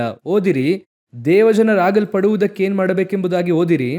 ಯೆಹೆಜ್ಕೇಲ 36ನೇ ಅಧ್ಯಾಯ 25ನೇ ವಾಕ್ಯದಿಂದ ಓದಿರಿ. ನಾನು ನಿಮ್ಮ ಮೇಲೆ ನಿರ್ಮಲ ಲೋದಕವನ್ನು ಪ್ರೋಕ್ಷಿಸಲು ನೀವು ನಿರ್ಮಲರಾಗುವಿರಿ. ನಿಮ್ಮ ಸಮಸ್ತ ವಿಗ್ರಹಗಳಿಂದಲೂ ಸಕಲ ವಿಧವಾದ ಹೊಲಸಿನಿಂದಲೂ ನಿಮ್ಮನ್ನು ಶುದ್ಧಿ ಮಾಡುವೆನು. ಈ ಶುದ್ಧರಾಗುವುದಕ್ಕೋಸ್ಕರವಾಗಿ ದೇವರು ನೆಕ್ಸ್ಟ್ ಮಾಡುವಂಥದ್ದು ಏನು ಗೊತ್ತಾ? ನಿಮ್ಮ ಮೇಲೆ ಶುದ್ಧವಾಗಿರುವ ಜಲವನ್ನು ಪ್ರೋಕ್ಷಿಸುತ್ತೇನೆ. ಈ ಒಂದು ವಾಕ್ಯವನ್ನು ಲೋಕದಲ್ಲಿ ತಪ್ಪಾಗಿ ಅರ್ಥ ಮಾಡಿಕೊಂಡು ಒಂದು ದೊಡ್ಡ ಗುಂಪು ಇದನ್ನು ಫಾಲೋ ಮಾಡುತ್ತಿದೆ. ನೀವು ಶುದ್ಧರಾಗುವುದಕ್ಕೆ ಏನು ಪ್ರೋಕ್ಷಿಸುತ್ತೇನೆ? ಅದರಿಂದ ಬಂದದ್ದೇ ನೀರು ಪ್ರೋಕ್ಷಿಸುವ ದೀಕ್ಷಾಸ್ನಾನ. ಅದರಿಂದ ಬಂದದ್ದೇ ನೀರಿನಿಂದ ಪ್ರೋಕ್ಷಿಸುವ ದೀಕ್ಷಾಸ್ನಾನ. ತಲೆಯ ಮೇಲೆ ನೀರು ಪ್ರೋಕ್ಷಿಸಿದ್ರೆ ಏನಾಗುತ್ತಾರೆ? ಶುದ್ಧ. ಯಾಕಂದ್ರೆ ದೇವರು ಹೇಳಿದ್ದಾರಲ್ಲ, ನಿಮ್ಮ ಮೇಲೆ ನಿರ್ಮಲವಾದ ಲೋದಕವನ್ನು ಪ್ರೋಕ್ಷಿಸುತ್ತೇನೆ. ಸರಿ, ಅದನ್ನು ನೀವು ಹಾಗೆ ಸ್ವೀಕರಿಸುತ್ತೀರಾ ಅಂದ್ರೆ ಆ ವಾಕ್ಯವನ್ನು ಮತ್ತೆ ಮುಂದುವರೆದು ಓದಿರಿ. ನಾನು ನಿಮ್ಮ ಮೇಲೆ ನಿರ್ಮಲ ಲೋದಕವನ್ನು ಪ್ರೋಕ್ಷಿಸಲು ನೀವು ನಿರ್ಮಲರಾಗುವಿರಿ. ನಿಮ್ಮ ಸಮಸ್ತ ವಿಗ್ರಹಗಳಿಂದಲೂ ಸಕಲ ವಿಧವಾದ ಹೊಲಸಿನಿಂದಲೂ ನಿಮ್ಮನ್ನು ಶುದ್ಧಿ ಮಾಡುವೆನು. ಪ್ರೋಕ್ಷಿಸುವ ಕಡೆ ಇರುವಂತ ವಿಗ್ರಹವನ್ನು ತೆಗೆಯುತ್ತಾರಾ? ಇಲ್ಲಿ ಹೇಳುತ್ತಾ ಇರುವಂತದ್ದು ಪ್ರೋಕ್ಷಿಸುವಂತ ದೀಕ್ಷಾಸ್ನಾನವೇ ಇಲ್ಲ. ಮೊದಲು ಇಲ್ಲಿ ಮಾತನಾಡುವಾಗ ದೇವರು ಇನ್ನೊಂದು ವಿಷಯ ಮಾತನಾಡುತ್ತಿದ್ದಾರೆ. ಇವತ್ತು ಶುದ್ಧೀಕರಿಸುವುದಕ್ಕೋಸ್ಕರವಾಗಿ ನೀರನ್ನು ಪ್ರೋಕ್ಷಿಸಿದ್ರೆ, ಹಾಗಾದ್ರೆ ನೀರು ಪ್ರೋಕ್ಷಿಸುವವರು ಏನ್ ಮಾಡಬೇಕು? ವಿಗ್ರಹವನ್ನು ತೆಗೆಯಬೇಕು. ಇಲ್ಲಿ ವಾಕ್ಯ ಯೆಹೆಜ್ಕೇಲ 35, 25, 26ರಲ್ಲಿ ಹೇಳುವಂಥದ್ದು ಪ್ರೋಕ್ಷಿಸುವ ದೀಕ್ಷಾಸ್ನಾನದ ಕುರಿತಾಗಿ ಅಲ್ಲ. ಅದೇ ಅವರು ಮೂಲ ವಾಕ್ಯವಾಗಿ ಇಟ್ಕೊಂಡಿದ್ದಾರೆ. ನಾನು ಪ್ರೋಕ್ಷಿಸುತ್ತೇನೆ, ನೀವು ನಿರ್ಮಲರಾಗುವಿರಿ ಅಂದ್ರೆ ಅದಕ್ಕೆ ಅರ್ಥ ಅದಲ್ಲ. ಮುಂದಿನ ವಾಕ್ಯ ಓದಿರಿ. ನಾನು ನಿಮಗೆ ಹೊಸ ಮನಸ್ಸನ್ನು ಕೊಟ್ಟು ನಿಮ್ಮಲ್ಲಿ ನೂತನ ಸ್ವಭಾವವನ್ನು ಹುಟ್ಟಿಸುವೆನು. ಕಲ್ಲಾದ ಹೃದಯವನ್ನು ನಿಮ್ಮೊಳಗಿಂದ ತೆಗೆದು ಮೃದುವಾದ ಹೃದಯವನ್ನು ನಿಮಗೆ ದಯಪಾಲಿಸುವೆನು. ಪರಿಶುದ್ಧಾತ್ಮನ ಕುರಿತಾಗಿ ಅಲ್ಲಿ ಮಾತನಾಡುತ್ತಿದ್ದೆ. ಪರಿಶುದ್ಧಾತ್ಮನೇ ಜಲ ಅಂತ ಅರ್ಥ. ನದಿಯಾಗಿ ಹರಿಯುತ್ತಾರೆ. ವಾಕ್ಯ ಗೊತ್ತಲ್ವ ನಿಮಗೆ? ಪಾದದಷ್ಟು ಮೊಣಕಾಲಷ್ಟು ಸೊಂಟದವರೆಗೂ ನಾನು ಏನು ಮಾಡುತ್ತೇನೆ? ನಿಮ್ಮ ಮೇಲೆ ಪರಿಶುದ್ಧಾತ್ಮನನ್ನು ಊದುತ್ತೇನೆ. ಪರಿಶುದ್ಧಾತ್ಮನು ನಿಮ್ಮ ಮೇಲೆ ಇಳಿಯುತ್ತಾರೆ. ಅಗ್ನಿಮಯವಾದ ನಾಲಿಗೆಯಲ್ಲಿ ಇಳಿಯುತ್ತಾರೆ ಎಂಬುದಾಗಿದೆ ನೋಡಿ. ಆ ರೀತಿಯಾಗಿ ಇಳಿಯುತ್ತಾರೆ. ಆಗ ನೀವು ನೂತನ ಮನಸ್ಸುಳ್ಳವರಾಗಿ ಮಾರ್ಪಡುವಿರಿ. ಇದಕ್ಕೆ ಹೋಲುವಂತ ವಾಕ್ಯವನ್ನು ಹೊಸ ಒಡಂಬಡಿಕೆಯಲ್ಲಿ ಪೌಲನು ಬರೆಯುತ್ತಾರೆ. ಓದಿರಿ, ಎಫೆಸದವರಿಗೆ ಬರೆದ ಪತ್ರಿಕೆ 5ನೇ ಅಧ್ಯಾಯ 26 ಹಾಗೂ 27ನೇ ವಾಕ್ಯ ಓದಿರಿ. ಎಫೆಸದವರಿಗೆ ಬರೆದ ಪತ್ರಿಕೆ 5ನೇ ಅಧ್ಯಾಯ 26 ಹಾಗೂ 27ನೇ ವಾಕ್ಯ ಓದಿರಿ. ಆತನು ಅದನ್ನು ಪ್ರತಿಷ್ಠೆ ಪಡಿಸುವುದಕ್ಕಾಗಿ ತನ್ನನ್ನು ಒಪ್ಪಿಸಿಕೊಟ್ಟನು. ಅದನ್ನು ಕಳಂಕ, ಸುಕ್ಕು ಮುಂತಾದದೊಂದೂ ಇಲ್ಲದ ಕನ್ನಿಕೆಯೋ ಎಂಬಂತೆ ಪರಿಶುದ್ಧವೂ ನಿರ್ದೋಷವೂ ಮಹಿಮೆಯುಳ್ಳದೂ ಆಗಿರುವ ಸಭೆಯನ್ನಾಗಿ ತನ್ನೆದುರಿನಲ್ಲಿ ನಿಲ್ಲಿಸಿಕೊಳ್ಳಬೇಕೆಂದು ವಾಕ್ಯೋಪದೇಶ ಸಹಿತವಾದ ಜಲಸ್ನಾನವನ್ನು ಮಾಡಿಸಿ ಶುದ್ಧ ಮಾಡಿದನು. ಈ ವಾಕ್ಯದಲ್ಲಿ ಸಂದೇಶದ ಎಲ್ಲಾ ಪಾಯಿಂಟ್ಸ್ ಇರುತ್ತದೆ. ನಾವು ಈ ಸಂದೇಶದಲ್ಲಿ ಹೇಳಿದಂತೆ ಎಲ್ಲ ಪಾಯಿಂಟ್ಸ್ ಕೂಡ ಈ ಒಂದೇ ವಾಕ್ಯದಲ್ಲಿ ಇರುತ್ತದೆ. ವಾಕ್ಯ ಹೇಳುತ್ತದೆ, ಅದನ್ನು ಪ್ರತಿಷ್ಠೆ ಪಡಿಸುವುದಕ್ಕಾಗಿ ತನ್ನನ್ನು ಒಪ್ಪಿಸಿಕೊಟ್ಟನು. ಅದೇ ರಕ್ತದಿಂದ ತೊಳೆಯುತ್ತಾರೆ. ನೆಕ್ಸ್ಟ್ ಯಾವುದರಿಂದ ತೊಳೆಯುತ್ತಾರೆ? ವಾಕ್ಯದಿಂದ. ನೆಕ್ಸ್ಟ್ ಯಾವುದರಿಂದ? ವಾಕ್ಯೋಪದೇಶ ಸಹಿತವಾದ ಜಲಸ್ನಾನ. ಕಳಂಕ, ಸುಕ್ಕು ಇಲ್ಲದೆ ಇರುವಂತ ಮೊದಲಗಿತ್ತಿ ಸಭೆಯಾಗಿ ನಿಲ್ಲಿಸುವುದಕ್ಕೆ ಮೊದಲು ರಕ್ತದಿಂದ ತೊಳೆಯಲ್ಪಡುತ್ತದೆ. ಎರಡನೇದಾಗಿ ವಾಕ್ಯದಿಂದ ಶುದ್ಧೀಕರಿಸಲ್ಪಡುತ್ತದೆ. ಮೂರನೇದಾಗಿ ಯಾವುದರಿಂದ? ಜಲಸ್ನಾನ ಮಾಡಿಸಿ ರಕ್ತದಿಂದ ತೊಳೆದು ವಾಕ್ಯದಿಂದ ತೊಳೆದು ಕಡೆಯದಾಗಿ ಯಾವುದರಿಂದ? ಜಲಸ್ನಾನದಿಂದ. ಪರಿಶುದ್ಧಾತ್ಮನಲ್ಲಿ ನೀವು ಮುಳುಗಿ ಎದ್ದೇಳಬೇಕು. ಪರಿಶುದ್ಧಾತ್ಮನ ಶುದ್ಧೀಕರಣ ಎಂದು ಇದೆ. ಅವರು ಬಂದು ತಿದ್ದುತ್ತಾರೆ. ಅನೇಕ ಸಮಯದಲ್ಲಿ ದೇವರ ಆತ್ಮನು ಸಭೆಗಳಿಗೆ ಹೇಳುವುದನ್ನು ಕಿವಿಯುಳ್ಳವನು, ಆದರೆ ಇಲ್ಲಿ ಕೇಳುವುದಿಲ್ಲ. ವಾಕ್ಯ ಒಂದು ಕಡೆ ಇದೆ, ಆ ವಾಕ್ಯವು ನಮ್ಮನ್ನು ಶುದ್ಧೀಕರಿಸುತ್ತದೆ. ಅನೇಕ ಸಮಯದಲ್ಲಿ ನಿಮಗೆ ಆ ವಾಕ್ಯ ಅರ್ಥವಾಗುವುದಿಲ್ಲ. ಆ ವಾಕ್ಯ ಏನಾಗಲ್ಲ, ಗೊತ್ತಾಗೋದಿಲ್ಲ. ಕೆಲವರಿಗೆ ವಾಕ್ಯವನ್ನು ಓದುವುದಕ್ಕೆ ಗೊತ್ತಿಲ್ಲ, ಓದುವುದಕ್ಕೂ ಬರೆಯುವುದಕ್ಕೂ ಗೊತ್ತಿರೋಲ್ಲ. ಆ ರೀತಿಯಾದಂಥ ಎಲ್ಲರನ್ನು ಕೂಡ ಸಭೆಯೊಳಗೆ ಇಟ್ಟು ದೇವರು ಏನು ಮಾಡುತ್ತಾರೆ ಗೊತ್ತಾ? ಅವರು ಮಾತಾಡುತ್ತಾರೆ, ಅವರು ಶುದ್ಧೀಕರಿಸುತ್ತಾರೆ. ದೇವರ ಆತ್ಮನು ಹೇಳುವುದನ್ನು ನೀವು ಕೇಳುವುದಾದರೆ ನೀವು ಶುದ್ಧೀಕರಿಸಲ್ಪಡುತ್ತೀರಿ. ಯೇಸು ಏನು ಹೇಳುತ್ತಾರೆ? ನಾನು ಹೋಗಿ ನಿಮಗೇನು ಕಳುಹಿಸುತ್ತೇನೆ? ಸತ್ಯದ ಆತ್ಮನು ಕಳುಹಿಸುತ್ತಾನೆ. ಆತನು ಬಂದು ಪಾಪದ ಕುರಿತಾಗಿ, ನೀತಿಯ ಕುರಿತಾಗಿ, ನ್ಯಾಯ ತೀರುವಿಕೆಯ ಕುರಿತಾಗಿ ಅರುಹನ್ನು ಹುಟ್ಟಿಸುವನು. ಹಾಗಾದರೆ ನೆಕ್ಸ್ಟು ನಿಮಗೆ ವಾಕ್ಯ ಬಂತು. ವಾಕ್ಯವು ಶುದ್ಧೀಕರಿಸುತ್ತದೆ. ವಾಕ್ಯದ ನಂತರ ಇನ್ನೊಂದು ಶುದ್ಧೀಕರಣ ಇದೆ. ನೀವು ವಾಕ್ಯವನ್ನು ಕೇಳಿದ್ರಿ, ಚರ್ಚ್ನಲ್ಲಿ ವಾಕ್ಯ ಕೇಳಿದ್ರಿ, ಆ ವಾಕ್ಯವು ನಿಮ್ಮಲ್ಲಿ ಕ್ರಿಯೆ ಮಾಡುವಂಥದ್ದು ಯಾರು ಗೊತ್ತಾ? ದೇವರ ಆತ್ಮನು. ಅವರೇ ಸಹಾಯ ಮಾಡುವವರಾಗಿ ಇದ್ದಾರೆ. ನಮ್ಮ ಬಲಹೀನತೆಯಲ್ಲಿ ಆತನ ಬಲವು ಪೂರ್ಣ ಸಾಧಕವಾಗಿದೆ. ಅನೇಕರಲ್ಲಿರುವಂಥ ಸಮಸ್ಯೆ ಏನು ಗೊತ್ತಾ? ನನಗೆ ಸತ್ಯ ಗೊತ್ತಿದೆ, ಸತ್ಯವನ್ನು ಕೇಳುತ್ತಾರೆ, ಸತ್ಯ ಇದೆ, ಅನೇಕ ಸಭೆಗಳಲ್ಲಿ ಸತ್ಯ ಇದೆ. ಅಲ್ಲಿರುವಂಥವ್ರು ಯಾಕೆ ಬಲಹೀನರಾಗಿದ್ದಾರೆ? ಅಲ್ಲಿರುವಂತಹ ಸಭೆಯಲ್ಲಿ ಯಾಕೆ ಬಲಹೀನತೆ ಇದೆ ಅಂದರೆ ಅವರ ಲೈಫಲ್ಲಿ ದೇವರಾತ್ಮನ ಕ್ರಿಯೆ ಮಾಡುವುದಕ್ಕೆ ಸ್ಥಳ ಕೊಡುವುದಿಲ್ಲ. ವಾಕ್ಯ ಬರುತ್ತದೆ, ವಾಕ್ಯವನ್ನು ಕೇಳುತ್ತೀರಾ, ಆ ವಾಕ್ಯವು ದೇವರಾತ್ಮನು ನಿಮ್ಮಲ್ಲಿ ಕ್ರಿಯೆ ಮಾಡುವುದಕ್ಕೆ ನೀವು ಬಿಟ್ಟುಕೊಡ್ತಾ ಇದ್ದೀರಾ? ದೇವರಾತ್ಮನಿಗೆ ಇಂಪಾರ್ಟೆನ್ಸ್ ಕೊಡುತ್ತಾ ಇದ್ದೀರಾ ಅಂದರೆ ಅಲ್ಲಿಯೇ ಈಗ ಸಮಸ್ಯೆನೇ ಇದೆ. ವಾಕ್ಯವನ್ನು ಈಗ ಕೇಳಿ ಹೋಗಿದ್ದಾಯಿತು. ಹೋಗುವಾಗಲೇ ದೇವರಾತ್ಮನಲ್ಲಿ ಮಾತಾಡೋದು. ಇಲ್ಲಿ ಹೋಗುವಾಗಲೇ ನಾನು ಬಂದು ನೀವು ತಪ್ಪಾದ ವಿಷಯ ನೋಡ್ತಾ ಇದ್ದೀರಾ ಅಂತ ಹೇಳ್ತಿಲ್ಲ. ಅದನ್ನು ಅರ್ಥ ಮಾಡಿಕೊಳ್ಳಿ. ನೀವು ತಪ್ಪಾದ ವಿಷಯ ನೋಡ್ತಾ ಇದ್ದೀರಾ ಅಂತ ನಾನು ಹೇಳ್ತಿಲ್ಲ. ದೇವರಾತ್ಮನಿಗೆ ಇಷ್ಟವಿಲ್ಲದಿರೋ ವಿಷಯ ನೋಡ್ತಾ ಇದ್ದೀರಾ. ದೇವರಾತ್ಮನಿಗೆ ಯಾವ್ದು ಇಷ್ಟ? ನಿಮಗೆ ಒಂದು ಉದಾಹರಣೆಗೆ ಹೇಳುತ್ತೇನೆ. ನಮಗೆ ಕೆಟ್ಟ ಮಾತು ಅಂದರೆ ಏನು? ನಮ್ಮ ಪ್ರಕಾರ ಕೆಟ್ಟ ಮಾತು ಅಂದರೆ ಒಂದು ಇದೆ ಅಲ್ವಾ, ಲೋಕ ರೀತಿಯಾಗಿ. ಆದರೆ ದೇವರಾತ್ಮನಿಗೆ ಅದಲ್ಲ ಕೆಟ್ಟ ಮಾತು. ಅವರು ಹೇಳುತ್ತಾರೆ, ಭಕ್ತಿ ವೃದ್ಧಿಗೆ ತಕ್ಕಂತಹ ಒಳ್ಳೆಯ ಮಾತುಗಳನ್ನೇ ಆಡಿರಿ. ಹಾಗಾದರೆ ಕೆಟ್ಟ ಮಾತುಗಳಂದ್ರೆ ಏನಂದ್ರೆ, ಲೋಕದವರು ಮಾತಾಡ್ತಾರಲ್ಲ ಅದಲ್ಲ ಕೆಟ್ಟ ಮಾತು. ಭಕ್ತಿ ವೃದ್ಧಿ ಆಗದೇ ಇರುವಂತಹ ಮಾತುಗಳನ್ನು ಮಾತಾಡ್ತಾರಲ್ಲ, ಅದುವೇ ಅವರಿಗೆ ಕೆಟ್ಟ ಮಾತು ಅಂತ ಇದೆ. ಈ ರೀತಿಯಾಗಿ ಯೋಚನೆ ಮಾಡಿ ನೋಡಿ.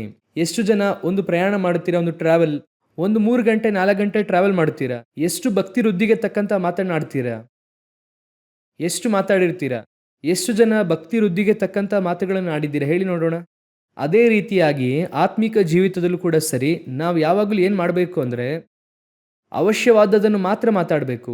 ಅವಶ್ಯವಿಲ್ಲದಿರುವುದೇನೇನು ಮಾಡಬೇಕು? ದೇವರಾತ್ಮನ ಹೇಳುತ್ತಾರೆ ಅದರಲ್ಲೂ ಕೂಡ ಭಕ್ತಿ ವೃದ್ಧಿಗೆ ತಕ್ಕಂಥ ಮಾತುಗಳನ್ನೇ ಮಾತನಾಡಬೇಕು. ಬೇರೆ ಯಾವುದನ್ನು ಏನು ಮಾಡಬಾರ್ದು? ಮಾತಾಡಬಾರ್ದು. ಈಗ ನಾವು ಆ ರೀತಿ ಮಾಡ್ತಾ ಇದ್ದೇವಾ? ಭಕ್ತಿ ವೃದ್ಧಿಗೆ ತಕ್ಕದನ್ನು ಮಾತ್ರ ಮಾತಾಡ್ತಿದ್ದೇವಾ? ಇವತ್ತು ಬೇಡದೇ ಇರುವಂಥ ಸಂಭಾಷಣೆಗಳು ನಮ್ಮನ್ನು ಏನು ಮಾಡುತ್ತದೆ? ಕೆಡಿಸುತ್ತದೆ. ಬೇಡದೇ ಇರುವಂಥ ಸಂಭಾಷಣೆ ಒಳ್ಳೆಯ ಗುಣವನ್ನು ಕೆಡಿಸುತ್ತದೆ. ಅದನ್ನೇ ನಿಮಗೂ ಹೇಳುತ್ತಾ ಇದ್ದೇನೆ, ಗಮನಿಸಿರಿ. ಪರಿಶುದ್ಧಾತ್ಮನು ನಿಮ್ಮೊಂದಿಗೆ ಮಾತನಾಡುವಾಗ ಅವರಿಗೆ ಸ್ಥಳ ಕೊಡಬೇಕು. ಪರಿಶುದ್ಧಾತ್ಮನು ಒಳಗೆ ಬರುವಾಗ ಸ್ಥಳ ಕೊಡಬೇಕು. ಅವರು ಬಂದು ನಿಮ್ಮನ್ನು ಶುದ್ಧೀಕರಿಸಬೇಕು. ಹಾಗಾದರೆ ಅವರಿಗೆ ನೀವು ಸ್ಥಳ ಕೊಡಬೇಕಲ್ವಾ? ವಾಕ್ಯವನ್ನು ಕೇಳುವುದರಿಂದ ಮಾತ್ರ ನೀವು ಶುದ್ಧೀಕರಿಸಲ್ಪಟ್ಟಿದ್ದೀರಾ ಅಂದರೆ ಇಲ್ಲ. ವಾಕ್ಯ ಬರುತ್ತದೆ. ಯವನಸ್ಥನು ತನ್ನ ನಡತೆಯನ್ನು ಹೇಗೆ ಶುದ್ಧೀಕರಿಸಿಕೊಳ್ಳುತ್ತಾನೆ? ವಾಕ್ಯದ ದೆಸೆಯಿಂದಲೇ. ಆದರೆ ದೇವರಾತ್ಮನೇ ಬಲಪಡಿಸುವ ಆತನು. ನಮ್ಮಲ್ಲಿರುವಂತಹ ಪಾಪ ಇದೆಯಲ್ಲ, ಈ ಮಾಂಸದಲ್ಲಿರುವಂತಹ ಪಾಪ ಇದೆಯಲ್ಲ, ಅದು ದೊಡ್ಡದು. ಅದನ್ನು ಜಯಿಸುವಂಥ ಬಲವು ದೇವರಾತ್ಮನಲ್ಲಿಯೇ ಇದೆ. ಅವರೇ ನಮಗೆ ಸಹಾಯ ಮಾಡುವ ಆತನು. ಹಾಗಾದರೆ ಸಭೆ ಶುದ್ಧೀಕರಿಸಲ್ಪಡುವುದಕ್ಕೆ ಮೂರನೇ ಬಹಳ ಮುಖ್ಯವಾದದ್ದೇನು? ಪರಿಶುದ್ಧಾತ್ಮನು. ಆದ್ದರಿಂದಲೇ ನಾವು ಆತ್ಮೀಕವಾದ ಸಭೆ ಅಂತ ಹೇಳುತ್ತೇವೆ. ಅನೇಕ ಸ್ಥಳಗಳಲ್ಲಿ ನೀವು ಸಭೆಯಲ್ಲಿ ಹೋಗಿ ನೋಡುವುದಾದರೆ ದೇವರಿದ್ದಾರೆ, ಬೈಬಲ್ ಇದೆ, ಎಲ್ಲ ಇದೆ, ಆದರೆ ದೇವರಾತ್ಮನಿಲ್ಲ. ದೇವರಾತ್ಮನ ಇಲ್ಲದೇ ಇರುವುದರಿಂದ ಸಭೆ ಪೂರ್ಣತೆಯಲ್ಲಿರೋದಿಲ್ಲ. ಸಭೆ ಏನಾಗುತ್ತಿಲ್ಲ? ಪರಿಶುದ್ಧವಾಗುತ್ತಿಲ್ಲ. ಕುಡಿಯುವವನು, ಸಿಗರೇಟ್ ಸೇದುವವನು, ಅದೆಲ್ಲ ಸಹಜವಾಗಿದೆ. ಅಲ್ಲಿ ಕೇಳಿದ್ರೆ ಹೇಳುತ್ತಾರೆ ಹಬ್ಬಕ್ಕೆ ಕುಡಿಯಲಿರಿ, ಅದರಲ್ಲೇನು ತಪ್ಪಿಲ್ಲ.